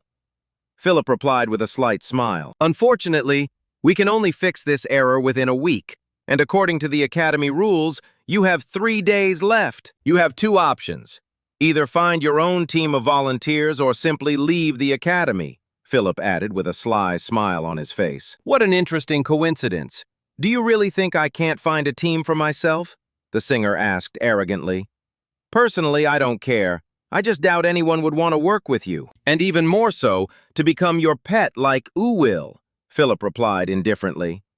After these words, our hero pointed his sword at his neck. As expected of the dean's puppet, if I find myself a team, you'll apologize to William, the soul added, pressing down on the blade. Don't get cocky, you're not my equal. You need to find a team by this evening, Philip replied, stroking the blade of Perseus's sword. At that moment, Adele and Gloria approached them and signed up for the team. So there were now 4 of them. Well then, four-eyed one, now get on your knees and beg for forgiveness, Saul whispered, summoning the bloody spirit. Despite Philip's high level of magical abilities, he could not resist this suppression. So he knelt down and asked for forgiveness. After this situation, William, of course, thanked our hero, but sincerely did not understand why it was necessary to go so far. Well, now Saul is not just disliked within the walls of the Academy, now they want to kill him. After the team was formed, they went to the Melissa jungle. According to legend, the legacy of a powerful sorceress lies hidden somewhere here. However, despite the Academy's possession of this dungeon for several hundred years, not a single student has ever been able to find this legendary legacy. And to get out of this dungeon, you need to get to the very top of the mountain. The foot of this mountain is the most dangerous place. Nightmare-level monsters, rivaling a swordmaster in strength, dwell there. Near the top, however, it's the opposite. Low-level monsters are found there, and the fog in this jungle is poisonous. The master of the golden sword can only survive here for about 10 hours, no more. At some point, Saul stopped the group and quietly said, "Get ready. Something is coming towards us." And after a few seconds, 3 guys ran out of the thick fog, followed by a whole flock of some kind of insects. According to William, these insects are known as Melissa swarms, and are very difficult and pointless to kill. The best way is to simply stay away from them. And then Adele comes into play with her magic of the stars and the moon. Purring like a well-fed kitten, the girl created a protective barrier. Seriously? I'm quite good at magic, but I've never seen a spell like that before, William said in surprise. Even though they were safe now, Saul knew the barrier wouldn't hold for long, so he was going to destroy the swarm. Against such a massive enemy, the boy used the Cooper family's forbidden technique. Blood Serpent! It has very low damage, but it is dangerous for another reason. After each successful attack, the snake immediately selects the next target, increasing its damage, creating a continuous chain of attacks. Therefore, this technique is absolutely useless against a single opponent. When the swarm was destroyed, the girl who ran out of the fog joyfully shouted, "Finally, we are saved! Aren't you ashamed that your opponents saved you?" Gloria asked in surprise. "Pfft, fools. How can a pure-blooded nobleman like me consider this bastard without a title and inheritance to be my opponent? If you had been smart enough to accompany me to the exit, I might have allowed you to become my servant." "What's that?" the girl answered haughtily, when suddenly some kind of eerie sound was heard, and the fog began to thicken around our heroes. Soon the sound became louder and louder. You could hear that it was a quiet roar. It was one of the mountain's guardians, a top-tier monster, the Rocky Bear. When they meet him, all the students run away in horror, but not Saul. For the guy, the Rocky Bear was just another monster on the way to his goal. Blood sword art is a special fighting style based on the use of blood magic. Because this style uses magical power instead of physical power, movements during combat become unpredictable, making it almost impossible to counter. And to become stronger, like warriors during physical training, you only need one thing: kill. By absorbing the blood of defeated enemies, the Cooper family swordsman becomes stronger. That's the essence of blood magic. However, a simple blood mage cannot develop his abilities in battle so quickly due to his fragile body. But a blood swordsman is not limited by this. The strength of the spilled blood is not important, because every drop will only make the owner of this style stronger. But as with everything, such power comes at a price. Along with the blood of their enemies, the wielder absorbs their malice and hatred. which can lead to the emergence of a demon, an unbreakable curse that only a truly extraordinary willpower can suppress. Thanks to just a few training sessions with Chris, our hero learned to curb that killing urge. This means he can fully utilize blood magic in combat. But this time, he's gone too far. After defeating the mountain bear, Saul activated another blood tornado technique to finish off the remaining monsters. This technique is not targeted, so it could have harmed his allies if not for the shield and Adele's reaction. Adele, is the same thing happening to him as in the dragon's nest? Gloria asked fearfully. What fools you are, worrying about the blood mage. The first and second lords of the Cooper family went mad because of that power. That scum doesn't stand a chance, the stranger said, interrupting Adele. Trying to bring our hero to his senses, the girl attempted to contact his mind using a transfer spell, and what she saw made her heart beat faster. There was only darkness and gloom all around, and even Adele felt the desire to kill, when suddenly the girl heard a voice. Wow! It turns out there are still people willing to risk themselves to save him. It's all your fault. What did you do to him? Adele shouted angrily. Just don't start. He chose this path himself. The progenitor of the Cooper family who created me died from this very thing. How about a deal? I'll tell you how to save him, and in exchange, you'll let me plant the blood demon seed in your heart. The monster sitting inside the soul whispered with a creepy smile. Without a second's hesitation, Adele agreed to his terms, all for the sake of saving our hero. After Saul saved her as a child, she is willing to give her life for him. In the end, thanks to the information received from the demon, Adele was able to reach our hero through the endless darkness and clear his mind. Seeing this, the stupid aristocrat said, "At such a young age, you're capable of using a seventh circle spell. You all really have no personal life. Listen, fool, either shut your mouth or come here and help us," Gloria screamed, holding back the onslaught of monsters. Meanwhile, Saul's body gradually began to be cleansed of demonic energy. At that moment, Brad's spirit appeared and mocked the guy for being saved by a girl. You people are so stupid, you think that the whole problem is in me, although it's all in you. I'll only show you this once, so remember. The girl paid a heavy price for this, Brad said, summoning some crystal. The secret to controlling blood magic lies in learning to understand the blood you absorb. Find out which stream is driving you mad and rid yourself of it. To give our hero an incentive, Brad gave him an ultimatum. If the demon possessed his body again, the spirit would kill Adele. This time, Brad helped him get rid of the demon, but next time, Saul will have to do it on his own. Upon returning, our hero swore that he would kill Brad if he even touched Adele with a finger. Realizing his limit in using blood magic, Saul used the Blood Serpent spell. This is currently the best spell to kill monsters and complete this dungeon, and the magic crystal summoned by Brad collected all the blood of the monsters, after which a bright flash and a column of light appeared on the top of the mountain. According to William, this means a demigod-level master has appeared in the dungeon. He thought the Academy had sent a teacher to help them, but Saul strongly doubted this, because the Academy's leadership did not want to see him within the walls of their educational institution. And William was partly right. The Academy sent a demigod-level fencing master named Oliver to the dungeon. However, Oliver did not come to help them, but to kill Saul and give his head to Sanders. He wanted the aristocrat to be in his debt. Thanks to a special artifact, the man quickly found our hero, but immediately ran into a problem. Saul wasn't alone, meaning killing him directly wouldn't work. Seeing their professor, the students shouted joyfully, thinking that he had come to save them. Suddenly, Oliver drew his sword. The man knew all the risks, but still decided to kill Saul in front of the other students. After all, no one liked our hero at the Academy and considered him a threat, so he was sure that he would not face any punishment for the murder. Less than a second had passed since Oliver had drawn his blade and plunged it straight into our hero's chest, turning his body into a bloody mess. He should be grateful that he died by my hand. Don't worry, it had to be that way, the professor whispered, sheathing his sword. I'll see, they teach nothing but fiery speeches at this academy, Saul whispered, appearing behind Oliver in the form of a bloody clone. Realizing that he had screwed up, the professor tried to kill our hero again. Fighting a demigod-level swordsman is incredibly difficult.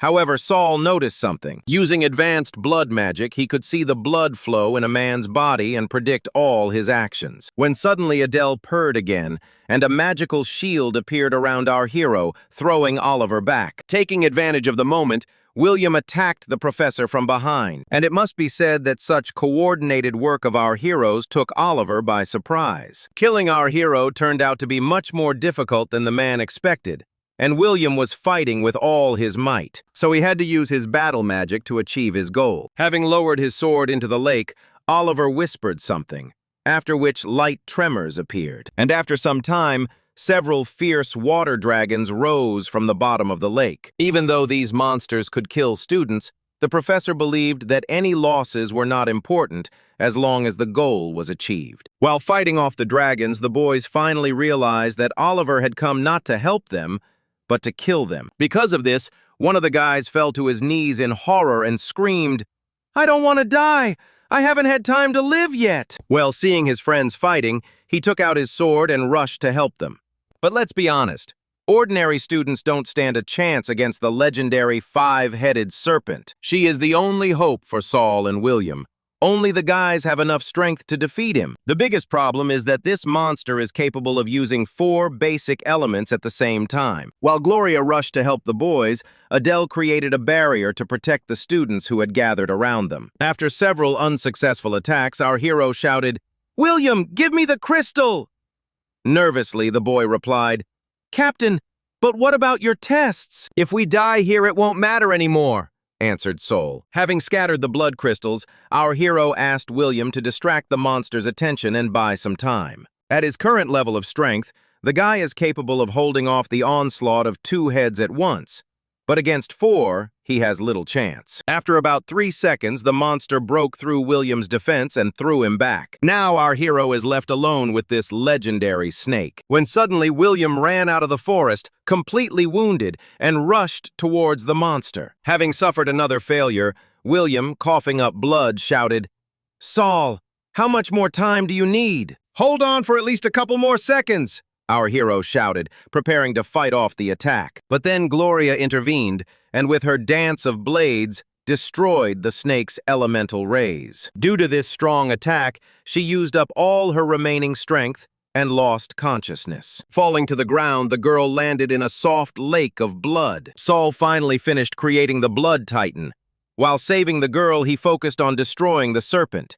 Blood Titan, a forbidden technique that copies the owner's skills, amplifying them tenfold. So even the weakest blood flame skill was enough to cut the legendary monster into small pieces. The bloody tyrant became Saul's salvation.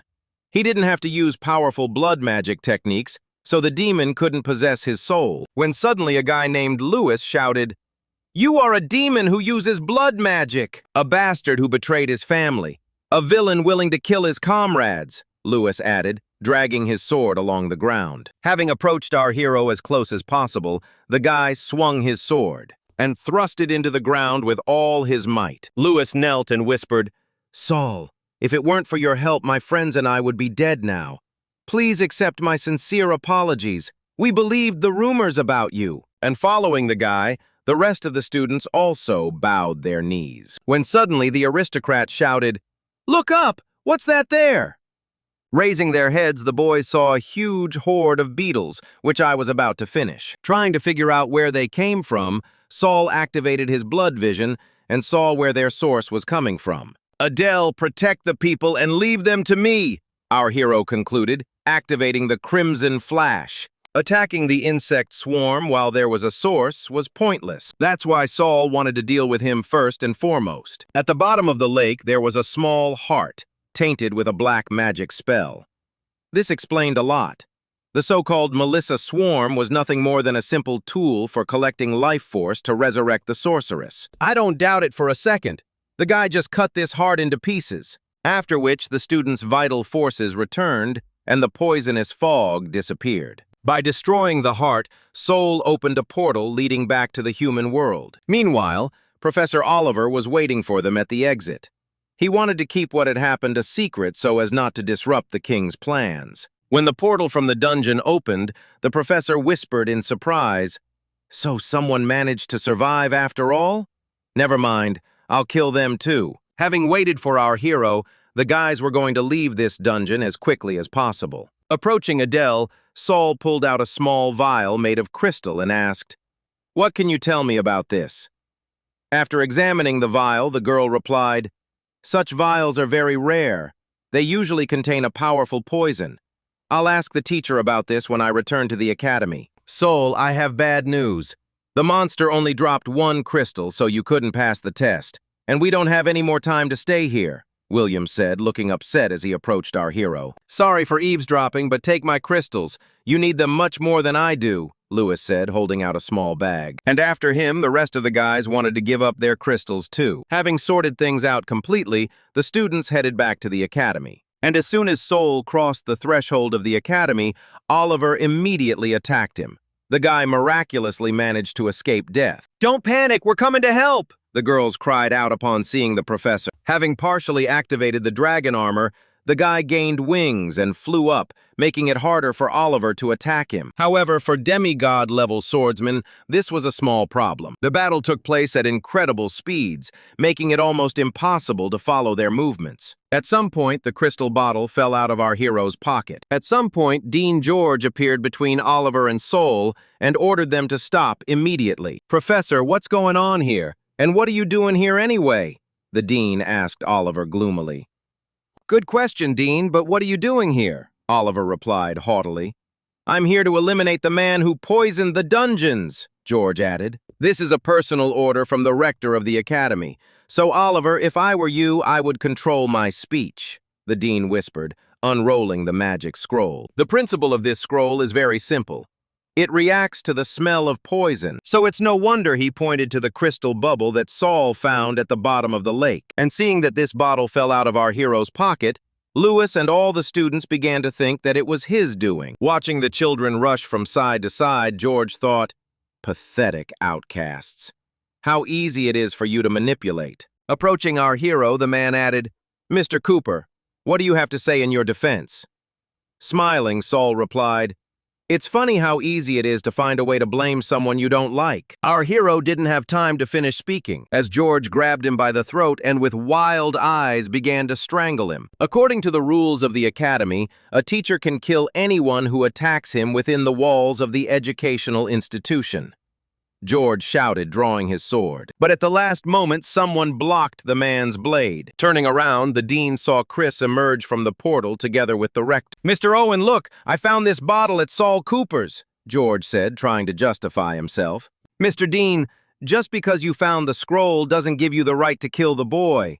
First, we need to lock him up in the dungeon and then begin the investigation," Rector Owen said quietly, waving his hand. Knowing full well that our hero was merely a hostage to the situation, the rector chained him and Professor Oliver to avoid any unexpected trouble. Owen rarely interfered in student affairs, and his presence meant that the situation was truly critical. After the adults left, the students began whispering.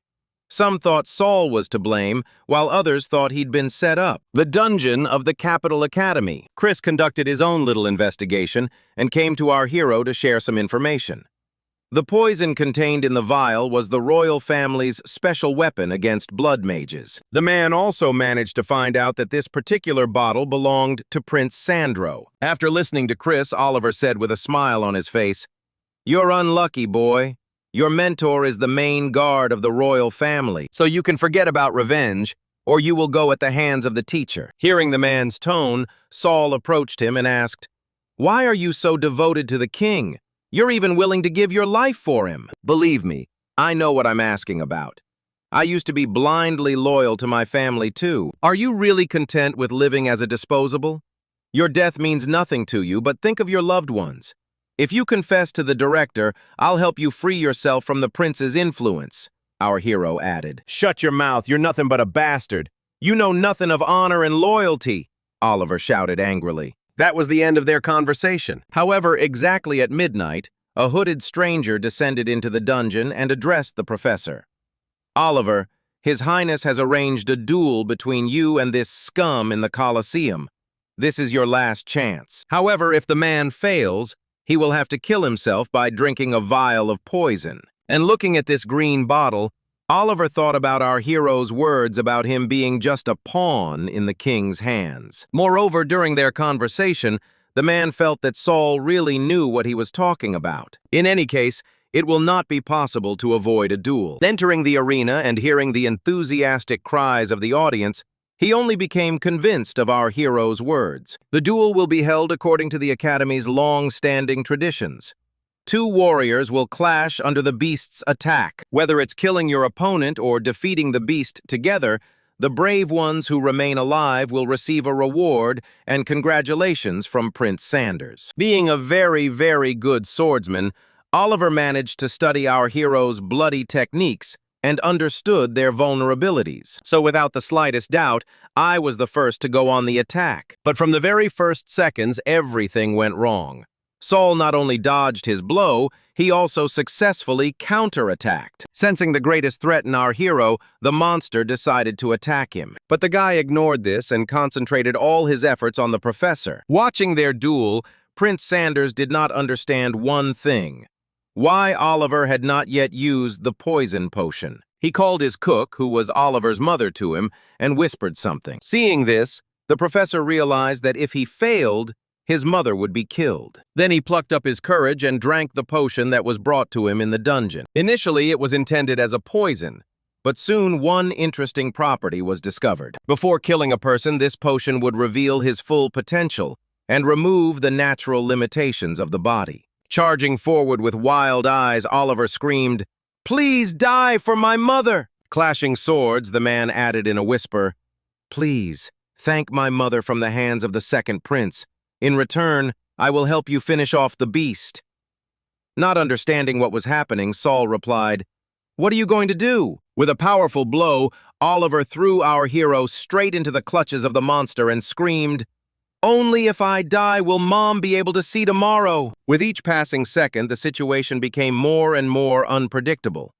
Saul saw how humanity and a sense of loyalty were struggling within the man. Oliver would come to consciousness begging for help. Then he would turn into a wild, royal dog again, wanting to behead the guy. In the end, it all ended badly. Hearing her son's dying cry, the woman fell to the floor with tears in her eyes and desperately screamed, "Oliver, no!" But they say that the worst thing for a parent is to bury their child. However, Oliver made this sacrifice consciously, hoping that his death would appease Sanders' wrath and that Saul would see his remorse and save his mother. Before his death, the man did something unusual. He sealed part of his power in a magic crystal to pass it on to our hero. We saw something similar before when Brad sealed his powers into the sword. When suddenly, Saul cut the monster's tentacles and plunged his blade straight into Oliver's heart. Having destroyed the crystal, the boy whispered, "If you die, no one will save your mother. You will owe me." Using the Cooper family's forbidden technique of rebirth of blood and flesh, our hero healed the professor's wounds. This spell not only healed all the wounds, but also neutralized the effects of the poison. We can say that everything ended well. Oliver is alive, the monster is destroyed, and Saul became the winner of the duel. When it was all over, Prince Sanders the Echidna said, "You have won. Now you can ask me for a reward. So what will you choose? Riches? Or will you beg me to forgive the crimes you have committed?" "I don't need anything from you. I just want to get her," our hero replied, pointing to Grace. "I wonder, so killing Oliver wasn't enough for you? You want to take it out on his mother too?" Prince Sanders replied, grabbing the woman by the head and laughing. The prince was impressed by Saul's composure and lust for murder, so he offered to become his faithful blade as a reward. "Your Majesty, is your relationship with your servants truly so fickle? Oliver gave his life for you, died following orders, after which his family immediately became unnecessary," the soul said rudely. Sanders wasn't used to being spoken to in that tone, especially by bastards. "You can't understand the full weight that lies on my shoulders. I'm truly sorry that Oliver died," the prince answered with a smile. "I've heard a lot about you, so if you refuse my offer, you will be expelled from the academy and executed for trying to kill me," added Sanders. One of the prince's guards immediately took out his sword and rushed towards our hero. But this attack looked pathetic. Saul simply raised his blade and parried the guard's blow. Meanwhile, Chris helped Oliver escape, but they were immediately chased. The man is now considered a traitor, and by all rights should be executed. But he sacrificed his loyalty to the crown for the sake of his family, and did not regret it one bit. Meanwhile, a real battle broke out between our hero and Sanders' guards. Initially, the prince simply wanted to intimidate our hero, but Saul is not the type to be intimidated like that. Using the bloody flash, the guy passed through all the guards. Leaning his sword against the prince's throat, he whispered, "As you see, your power is useless now." Ignoring our hero, Sanders turned to Chris and said, "You're the head of the royal guard and our most powerful assassin. Have you really decided to sign up as a traitor too?" Having cut the throat of the guard who tried to attack him from behind, the man replied, "I am loyal only to His Majesty." Of course, Prince Sanders was from the royal family, but he was not a king, which means Chris does not obey him. Suddenly, the man pulled out 3 multicolored vials and said indignantly, "These were found in the police dungeon and on Oliver's body. As head of the royal guard, I must find out where they came from." Having seen the vials of royal poison, the prince realized that if Chris continued his investigation, he would definitely find out the whole truth, and then he would be in trouble. Interesting find. These vials were my gift to Moran. How did Oliver manage to get them? Be that as it may, I will make sure that Moran receives a fitting punishment, and then I will report it to you, Chris," Sanders replied, staring at our hero. But it wasn't hard to guess that it was all a lie. The prince manipulates people using his status and wealth. To teach Sanders a lesson, our hero decided to take radical action. As soon as Moran arrived, Saul attacked him. At the last moment, a familiar shield protected the boy, after which an even more familiar voice rang out, "I was wondering who had the courage to attack a nobleman in broad daylight. It was you." According to the sacred laws of the Empire, Moran is a baron, which means even if you kill him, you'll have to apologize to the Cooper family and pay us a mountain of gold. "I thought the Academy would teach you at least something, but you're still an idiot," Alan said, his voice full of arrogance. Approaching the prince, Alan bowed politely and apologized on behalf of the Cooper family for such an ill-mannered stranger. Well, Alan's arrival at the Academy may change a lot, but Saul's goals remain the same. When it was all over, Chris and Saul left, and the man praised the guy for his restraint. He was referring to Alan's unexpected appearance and how calmly our hero reacted to his words. "The thing is that I have long been accustomed to him, and besides, he is protected by the Oath of Shadows, so he will not die. No matter how much I want to kill him, I can't do anything about it. I'll only harm my brothers." Besides, knowing Hera, she wouldn't let her son go so far alone. So she and Leon are most likely here too. And I was prepared for them to show up here. After all, Prince Sandro was tasked with holding a meeting to discuss the exchange of new Academy students, Saul replied to his teacher. After the incident in Melissa's dungeon, Director Oven wanted to meet our hero in person to learn more about his abilities, and Chris arranged this meeting. The man hoped that the rector would be able to teach our hero something new before the next fight. As soon as they met, the director asked Solp to attack him with his strongest spell, but our hero politely refused, warning that it could end badly. Then Owen decided to take the initiative into his own hands and attack Saul first. And just a second later, our hero, like a small bug, flew straight into the wall. One attack from the director was enough for the guy to realize that Owen was stronger than everyone he had ever fought before. When suddenly the man summoned a huge stone golem and whispered with a smile, "Oh, even though I'm far from being in the best shape, I can handle the master of the golden sword." "Great! Then I won't hold back. I'm counting on you," our hero responded, gathering strength. Activating the 4th technique of blood fencing, Crimson Storm, Saul tried to cut the golem, but to no avail. "You move well and have a good reach, but your effectiveness is lacking. Concentrate more power in one blow using your own blood," the director said, watching the boy. After listening to Owen's advice, the guy was still able to defeat the monster, but allowed the blood demon to leak out. It only took one glance for the man to realize the problem. The demon feeds on the life force of other beings, and Saul only strengthens it by burning his own blood. Using containment magic, the director stopped the demon. Hearing the monster's merciless screams, Owen said with a smile, "That voice, just like Brad Cooper Jr.'s. Now everything is clear." At that moment, Chris entered the office, and seeing everything that was happening, the man shouted, "Director, we can't continue any longer. The guy won't last." But Owen ignored Chris's words and continued suppressing. And at some point, the demon was trapped, and Soul regained consciousness. At this point, the training was over. And for our hero, the results were disappointing. The director forbade him to use blood magic until he could keep the demon under control. The essence of all blood magic is control and manipulation, and you need to learn it as quickly as possible because duels will soon begin. Realizing that Saul was unlikely to listen, Chris asked him one question. "You know that the troops of the first and second generation of Lord Coopers were invincible, and then everyone died in one night. What happened?" Our hero knew about this and tried to find the answer in the family library, but without success. And now it's clear why.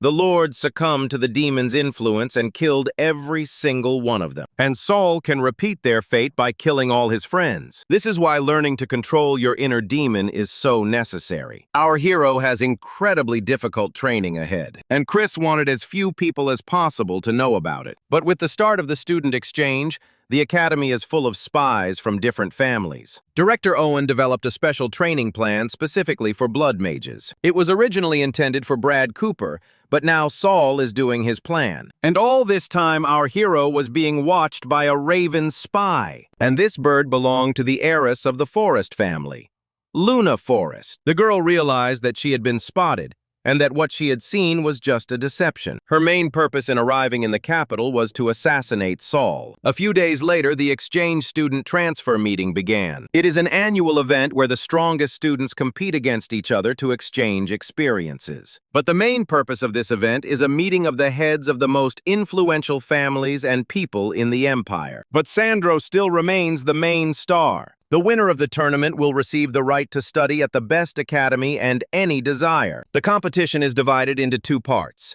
qualification and tournament. In the first round, 8 worthy students will be selected to participate in the tournament itself. They will compete one-on-one in the arena until a winner remains. The qualifying round will be held according to the old rules.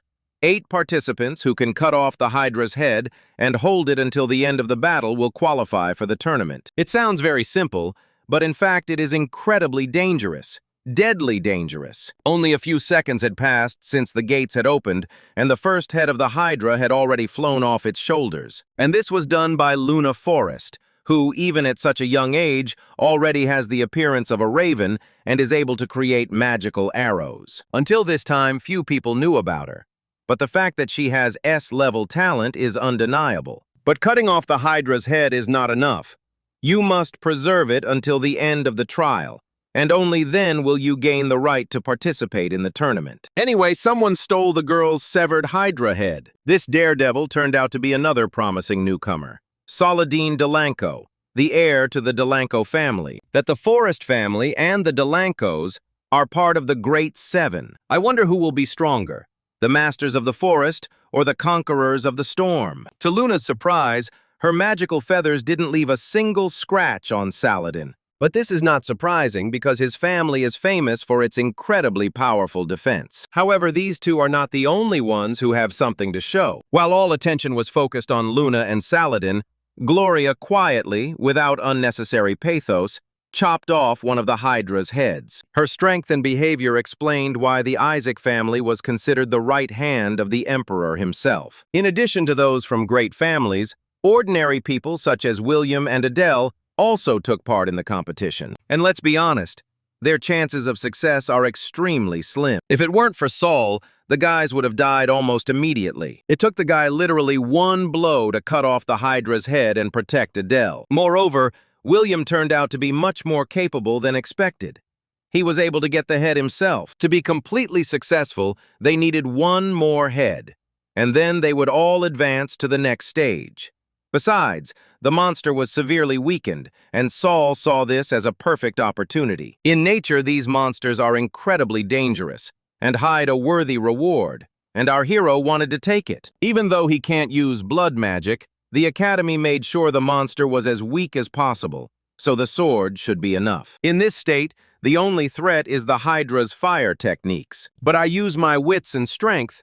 These techniques can be turned against the monster itself, as Saul did. Now that her regeneration has been weakened by her own attack, She needs to act immediately. Left with only one head, the Hydra will spend all its energy on restoring the severed body parts. And at this moment, she will be the weakest. When the heads were cut off, Saul wanted to resonate with the blood magic that Chris had taught him and deliver the final blow to Gators to gain her gift of regeneration. But at the last moment, someone protected the remaining head of the monster and caught our hero. What an idiot you are, even though you amuse me. Trying to cut off her last head, he caused a real massacre and missed his chance to get into the tournament, Alan said, laughing, stealing all the severed heads. But you know, no matter what, you and I are from the same family.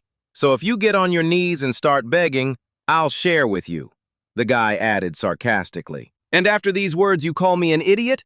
I don't care about this tournament, our hero replied with a smile. I knew you'd say that, so I took out a little insurance policy, Alan added, pulling Gloria, Adele, and William, who were tied up, out of the water. At that moment, the Hydra was able to break the shackles that bound it and grow many new mutated heads. By all rights, the test should have been stopped so as not to expose the students to unnecessary danger. But Sandro ordered to continue. He wanted to see how our hero would die. When suddenly Alan shouted, "Lisa, come on!" After which Sola again tried to grab that pitch-black hair. This girl hails from the Sana family. She uses dark bond magic, weakening and draining the life from her target.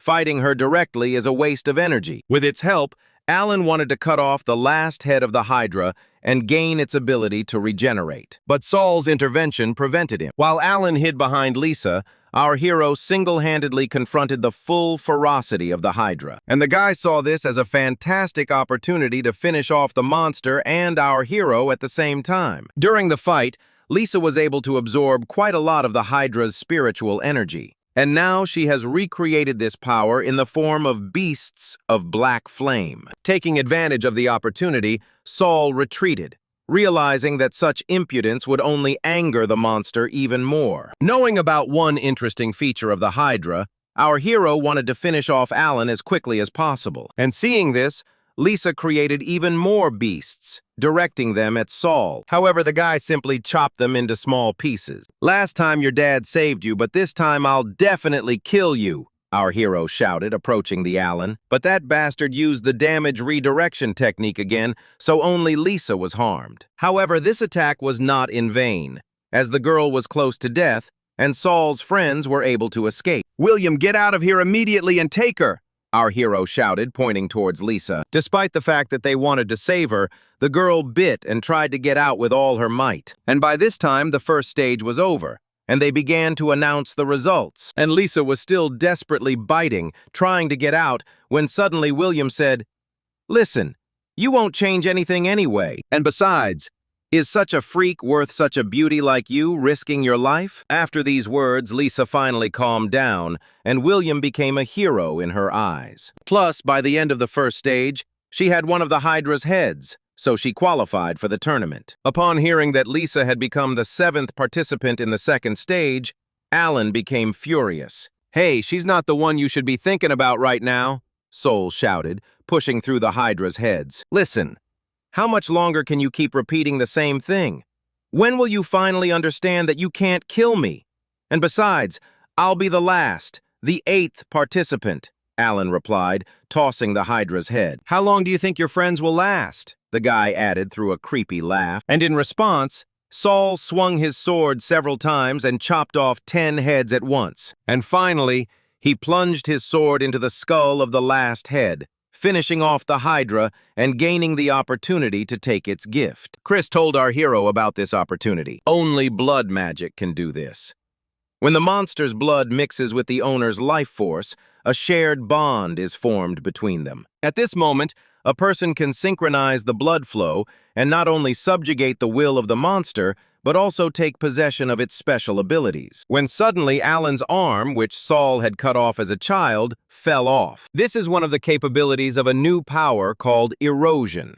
It allows you to instantly absorb part of the target's life force. Seeing the despair in the boy's eyes, Saul said, "As someone to whom the shadows swore their oath, have you ever wondered what it's like to be a shadow yourself? So that's the thing.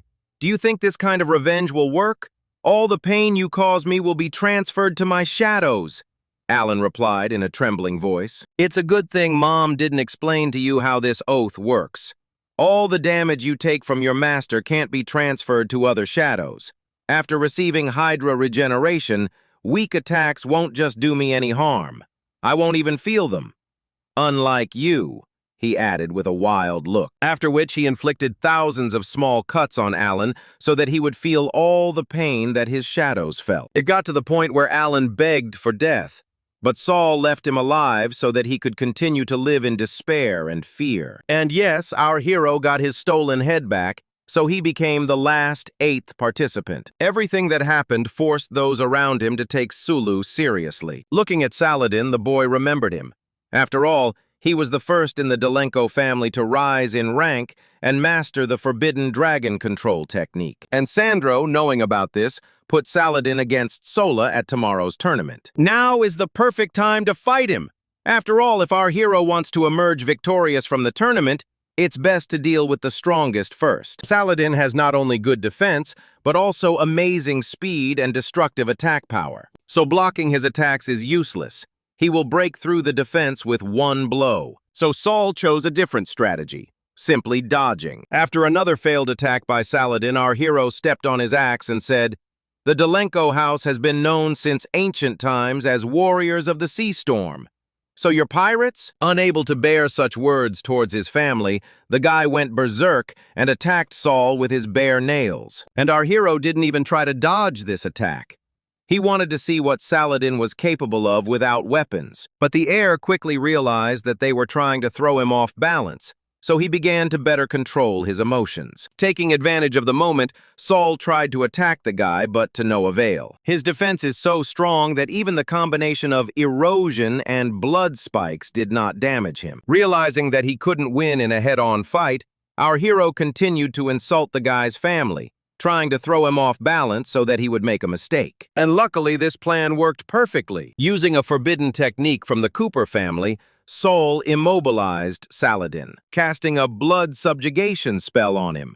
That's what happens when you're consumed by rage during battle. With a light swing of his blade, our hero sent his opponent to the other end of the arena. But Saladin was not going to give up so easily, and besides, he had several trump cards. Realizing that the fight would not be easy, the guy called on his pet. It turned out to be an A-class dragon, which uses the elements of ice and lightning. With an icy breath, the monster tore the bloody thread and freed its master from captivity. Mounting his horse, Saladin shouted, "You even made me call upon Thor! It's a shame that this is where it all ends for you." Seeing this, Chris indignantly turned to Prince Sandro. According to the rules, summoned creatures cannot take part in the tournament.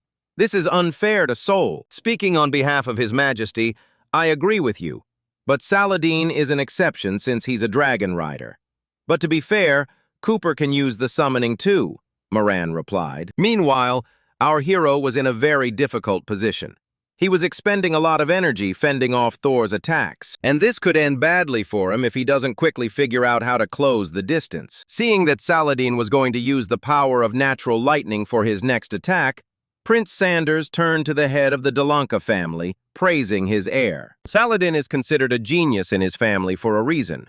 He is the first person in over several centuries to successfully form a contract with a dragon and harness its powers. The point is that dragons are capable of using natural magic, which is many times superior to any technology created by man. Preparing to deliver the fatal blow, Saladin, laughing, said, "You are good, but you cannot withstand the fury of the storm itself." But then a real surprise awaited the guy.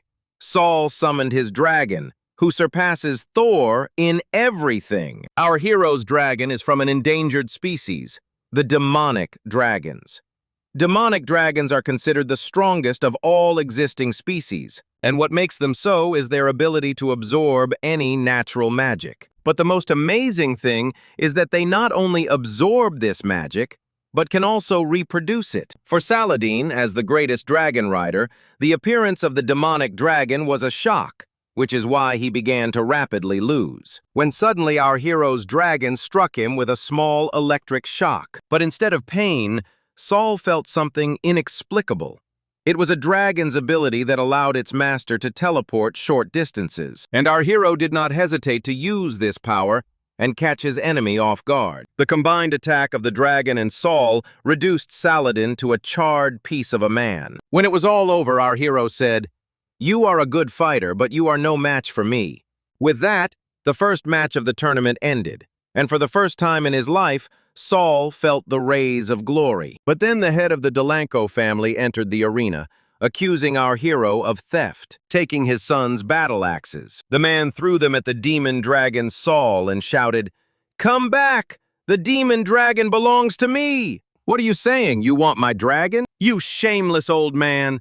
Today I will show you the simple truth of this world," Saul shouted, swooping his dragon down. In this world, the dragon riders flying high in the sky are the most dangerous and powerful opponents. For the sake of balance of power and peace among the noble families, the old king destroyed all the demonic dragons. The last clutch of eggs remained locked inside the Crystal City, and the key to it was divided between the Cooper and Isaac families. Among all monsters, dragons are distinguished not only by their destructive power, but also by their incredible loyalty. Once a dragon has chosen a master, it will never betray them. The death of its rider, or any attempt to forcibly separate them, will only drive the dragon to its death. And the head of the Delanco family knew about this very well. So he demanded that our hero tell him where he got the egg of the demonic dragon. And then Saul, without a moment's hesitation, answered, "This is the last demonic dragon in the entire world. We were ordered to destroy the remaining egg." "Who? Who gave such an order?" the old man shouted in rage. Calling Delanco closer, the boy whispered in his ear, "The one who least wants to see your family at the top of the food chain. Sometimes, absolute loyalty doesn't always guarantee your safety." Although the man did not receive the exact name, he understood that they were talking about Prince Sanders. The next fight for today was between William and Luna Forrest. So Saul shared with the boy everything he knew about the Forrest family. They use traps to hunt effectively, so William needs to close the distance as quickly as possible to deal with her. Otherwise, he will simply be riddled with crossbow bolts. As soon as their duel began, the guy used Imperial Dash to close the distance, but Luna immediately retreated, opening fire from her crossbow. The guy has a number of huge advantages over the girl, but it is easy to predict. As expected, William was trapped and immobilized, and Luna was going to take advantage of this to launch her attack. William decided to take the blow, which caused the resulting blast wave to tear apart the magical vines, after which the guy tried with all his might to force the girl into close combat. And at some point, it even seemed that he succeeded. But it was another trap. Luna let him get within sword strike and crossbow shot range.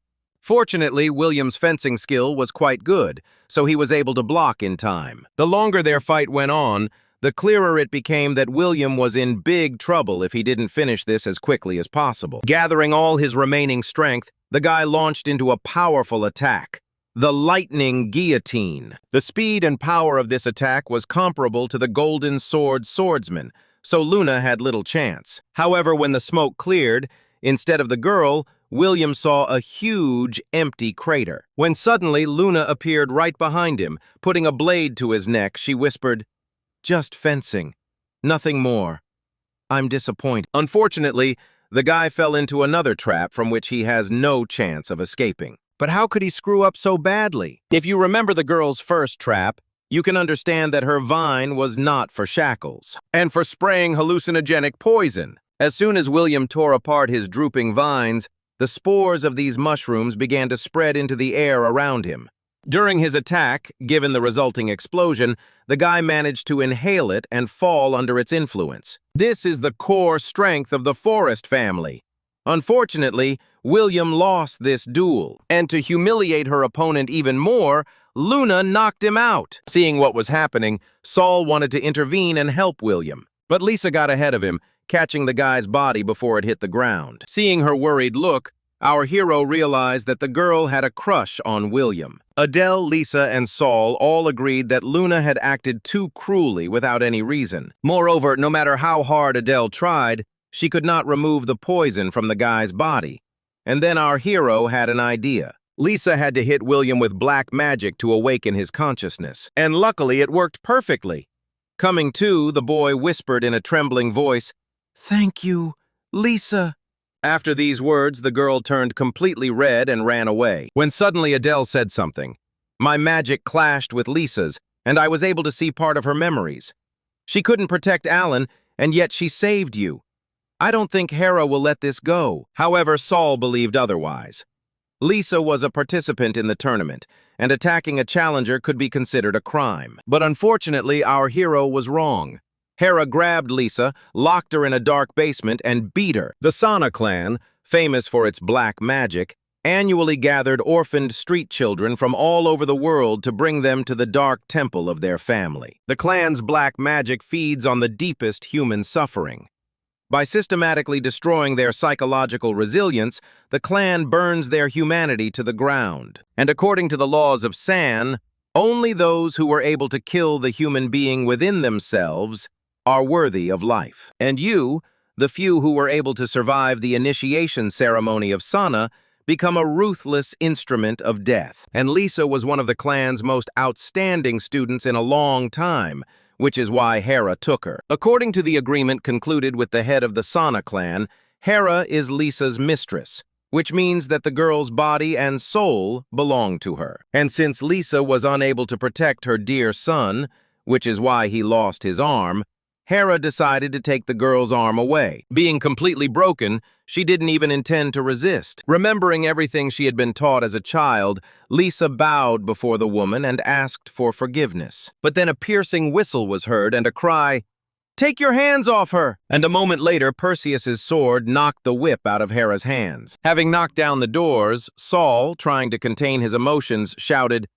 "This is the Imperial Academy, not your fiefdom for torture! How wonderful that you came to me yourself. While no one is looking, I will personally kill you," Hera replied, putting on some kind of ring. By clenching her fist, the woman activated the ring. This is a special ring given to her by the head of the Sana clan to suppress rebellious children. But instead of asking for trouble, Saul the Echidna said, "It's funny. The shadow oath imposed by the Coopers binds me to Alan. He became my shadow." "Nonsense! For some reason, you didn't become his shadow, but there was no way he could become yours." Hera screamed furiously. "As you wish, but ask your son about it.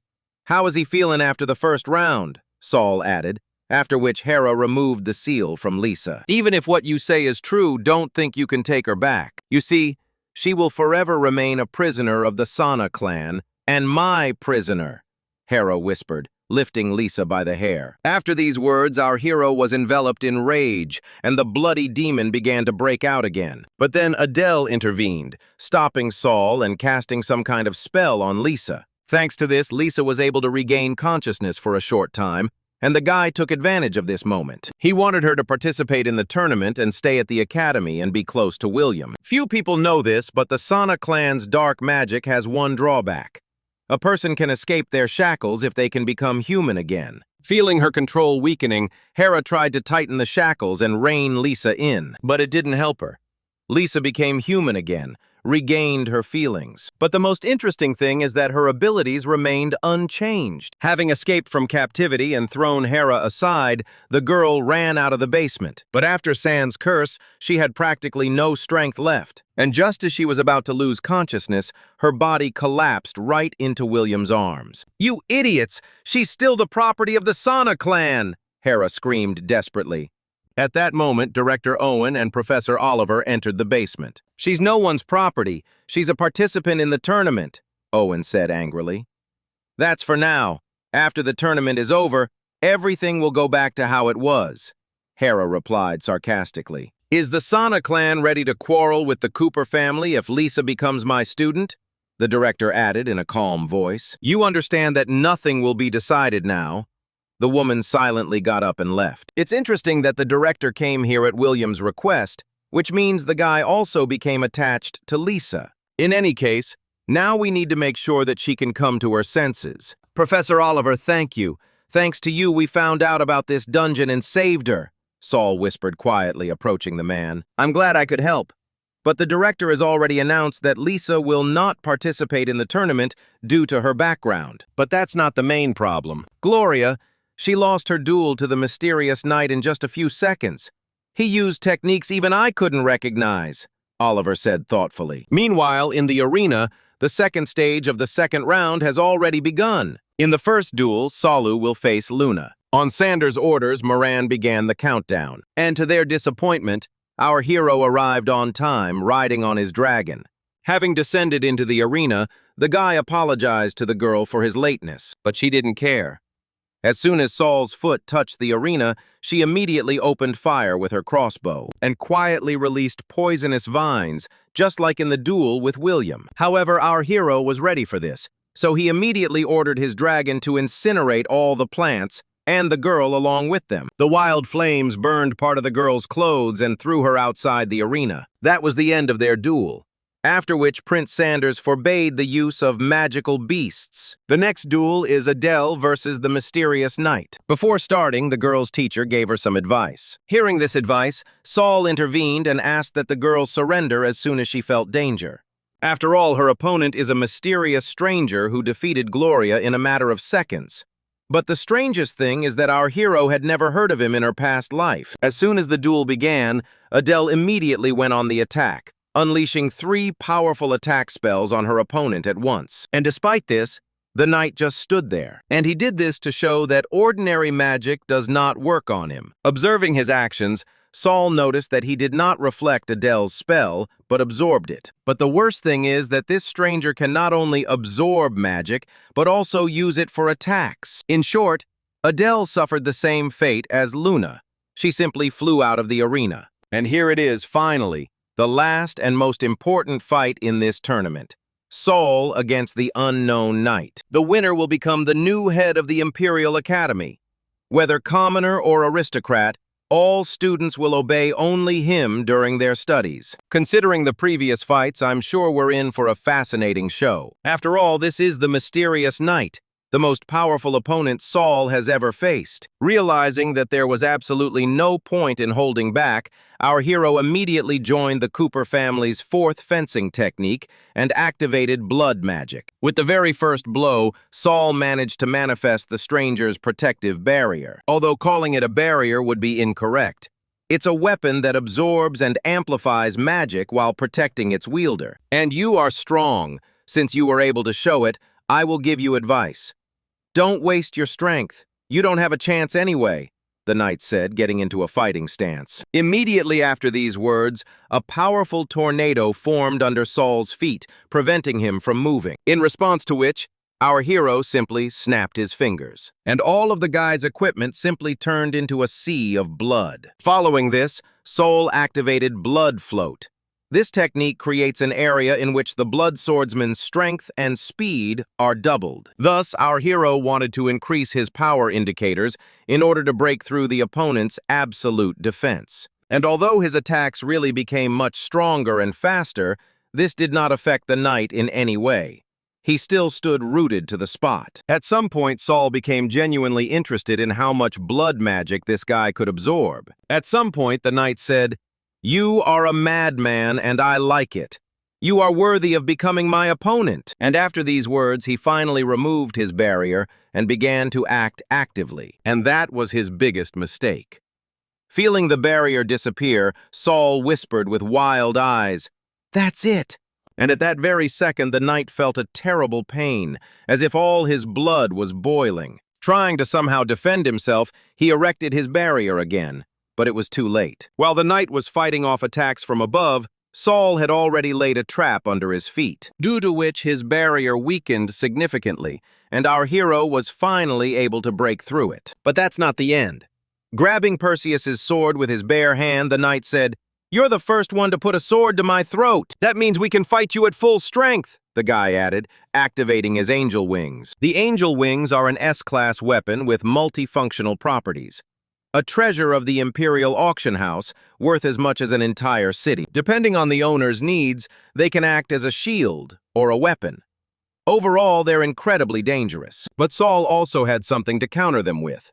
Dragon armor. Considering the guy's uniforms, this fight can be considered a battle between 2 demigods. Their strength, speed, and skill were beyond human capabilities. However, the knight didn't have what our hero had.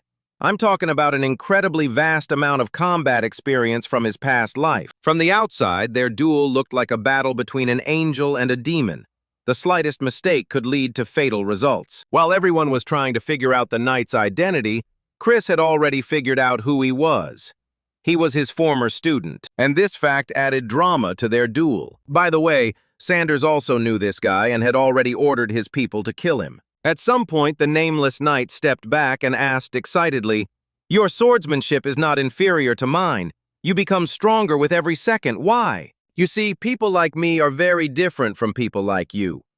We always leave ourselves emergency exits, while you act confidently knowing that your status will always save you," the singer replied. Realizing that this was happening because of blood magic, the knight prepared to finish it all with one blow, summoning a wall of holy balls. But our hero was not going to remain idle. And now it truly is a battle of demigods.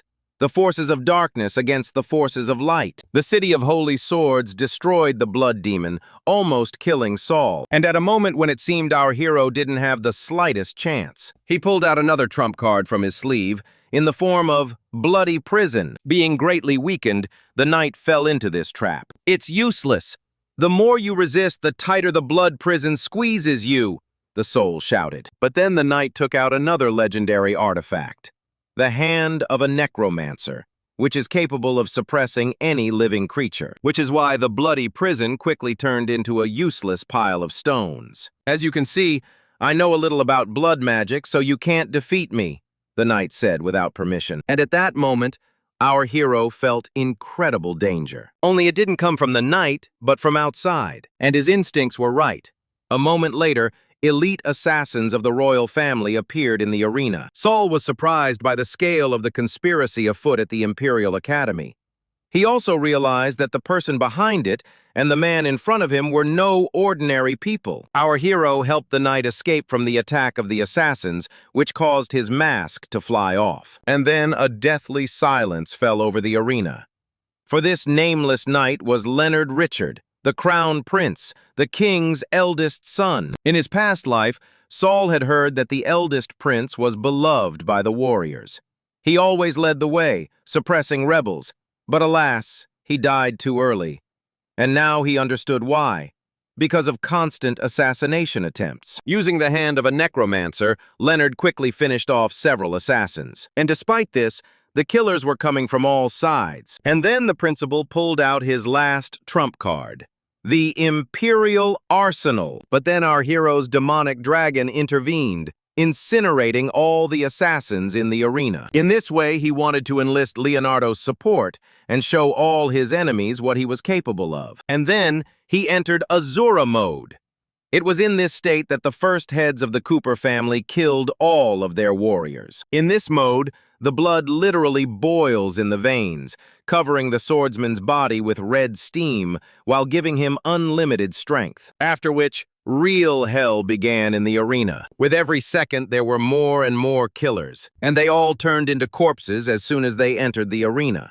It got to the point where their blood filled the arena ankle deep. To be honest, Leonard did a great job of defending himself. But everything changed dramatically when the archers appeared in the arena. Using his allies as cover, one of the assassins managed to get behind the prince and shoot him in the back. And this mistake could have cost Leonard his life. If only Saul hadn't noticed the attack in time and covered his back. Having killed the shooter with one movement of his hand, our hero whispered, "You should beware of the danger that lurks behind your back." In the end, with their combined efforts, the boys killed all the assassins, turning the arena into a real battlefield. At some point, the second principal, Sanders, drew blood, activating the forbidden summoning technique, after which the earth under the feet of our heroes began to tremble, and the longer this went on, the stronger the earthquake became, until at some point, the floor burst open. And taking advantage of the resulting confusion, Sanderson threw a potion into his brother's face that weakened the angel wings, thus leaving Leonardo without his main trump card before the battle with the most terrible monster. Now it became clear to Saul how Leonard died in his past life. In an attempt to suppress the toxic smoke, the demonic dragon released a neutralizing flame. But that didn't save the boys from the appearance of a sandworm. a monster that resists magic and devours living flesh. The biggest problem now was that Leonardo couldn't use the angel wings, and our hero's fencing skills are unlikely to be enough to kill the worm. Luckily, the demonic dragon was powerful not only in magic but also physically. So Saul tasked him with breaking through the monster's defenses. And he did it perfectly. And after the worm's protection wore off, the dragon simply incinerated it with its flame, and he threw his body at his master's feet. And you can be sure Sanders was very unhappy about that. When it was all over, Leonard approached his brother and asked, "My dear little brother, how did you let the horde of murder descend upon us?" "I agree. It was dangerous. Even I, under close guard, narrowly escaped death. I promise I will find those responsible," Sandand replied, showing his bloody hand. Taking his rightful place on the throne, Leonard added, "We only survived this day thanks to this guy. Imperial law states that the savior of royal blood is immediately granted elevation to the rank of nobleman. In general, using his power, the first prince granted our hero the title of Viscount and ordered him to help his brother find out the culprit of the assassination attempt." Bowing his head, Saul said, "I thank your honor. As the winner of the tournament, I expect the second prince to fulfill his oath." Sanders initially wanted to lure the winner of this award to become his dog, but Leonard intercepted Saul first. Since our hero now had the title of Viscount, he wanted to obtain the Cooper family's misty marshes as lands for his holdings. Hearing this, Leon shouted indignantly, "This will not happen! You are a greedy and dishonest jackal!" "Mr. Cooper, I'm afraid it's not your call. A member of the royal family made a promise and must keep it. As I recall, the matter with these estates is not a simple one. So if the Silver Misty Marshes can't be given to Saul, I suggest we give him the Ink Ridge on the outskirts of the capital," Leonard said calmly. His brother's words angered Sanders because he wanted to take the Ink Ridge for himself, since huge deposits of black gold were stored there. Black gold is a substance with incredible magical compatibility, an indispensable component for creating high-quality magical artifacts, and therefore its value knows no bounds. Black gold is graphite. Therefore, jewelry made from it is incredibly fragile, like glass, and cannot be restored. All aristocrats are ready to fight for this resource, as it is a symbol of status and greatness. And now Leonard wants to take these lands from his brother and give them to our hero. Realizing that he was in a difficult situation, Sanders whispered through clenched teeth, "On behalf of the head of the Cooper family, I hand over the silver fog to Saul." Of course, Leon didn't like it. The bastard who humiliated his heir was now taking part of his land. The man was stopped from killing our hero by the fact that he now had the status of a nobleman, and the consequences would be irreversible. In his past life, as the greatest shadow, Dream received the silver misty toppies as a gift from the 7 Coopers. Later, a new mineral was discovered in these lands, mithril.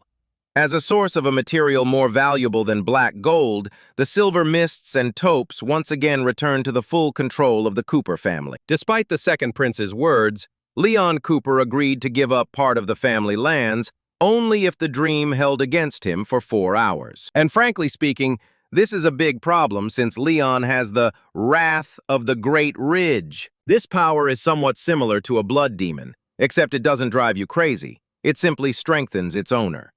But despite this, Saul accepted the challenge. He needed these lands, and the battle with Leon is a great chance to begin his bloody revenge on the Cooper family. Saul's look and confidence reminded the man of himself, but at a younger age. "But I was the same as you.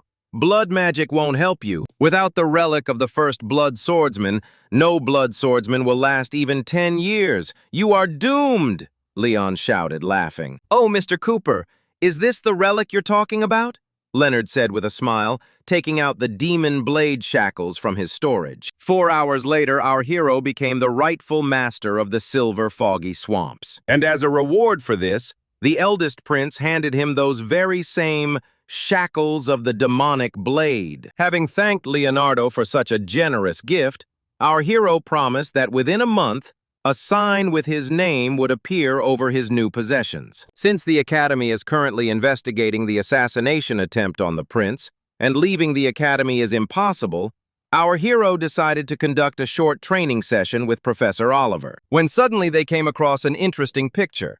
Students from aristocratic families were throwing their hands at the girl we already knew. Saul did not want to interfere in the aristocrats' squabbles in order to avoid trouble. But fortunately, this was not necessary. Other guys were found who taught the aristocrats a lesson, and they turned out to be Oliver's best students, Kippy and Gron. Recognizing our hero, Kippy leaned over and said, "You're the one who won the competition and really screwed the second prince over. Handsome, I respect you. Take our training room and use it as much as you want." Surprisingly, those guys turned out to be very friendly. Left alone with the professor, Saul asked the man to try to hurt him. At first, the man doubted whether to do it or not, but after finding out why it was necessary, his doubts disappeared. Due to the improper use of blood magic, the boy's blood was mixed with the infected cow monsters, which is why the demon often possesses him. The only way to fix this is to renew all the blood flowing in the body. At some point, Oliver asked, "Why did you ask me for help? Chris would have been better suited for this, wouldn't he? What we're doing now is incredibly dangerous. The teacher would never approve of such a crazy plan. It's just a shame that this cowardly blood demon is so afraid of what's needed and doesn't dare stick his head out," the soul replied, bleeding profusely. Of course, these words were a provocation to make the demon appear, because he is incredibly narcissistic, and if his ego is hurt, he will immediately appear. When the demon appeared, he first tried to destroy the scabbard, saying that it would not stop him, and he was partly right. The scabbards are artifacts that hold back chaos with blood magic. But whoever wields them requires incredible power, otherwise they won't work. Saul didn't need to restrain the demon. He only needed the scabbard to keep his mind clear, and he wanted to rein in the demon with his own hands. When suddenly someone knocked down the door to their training room. These were the same aristocrats who had been beaten by Kippy and Gron, and they came to take revenge with support. And seeing our hero here, they tried to seize him in order to curry favor with Prince Sanders, but it ended badly for them. Unfortunately, this is where the chapters end. Thank you very much for watching, and please support the channel by subscribing and commenting.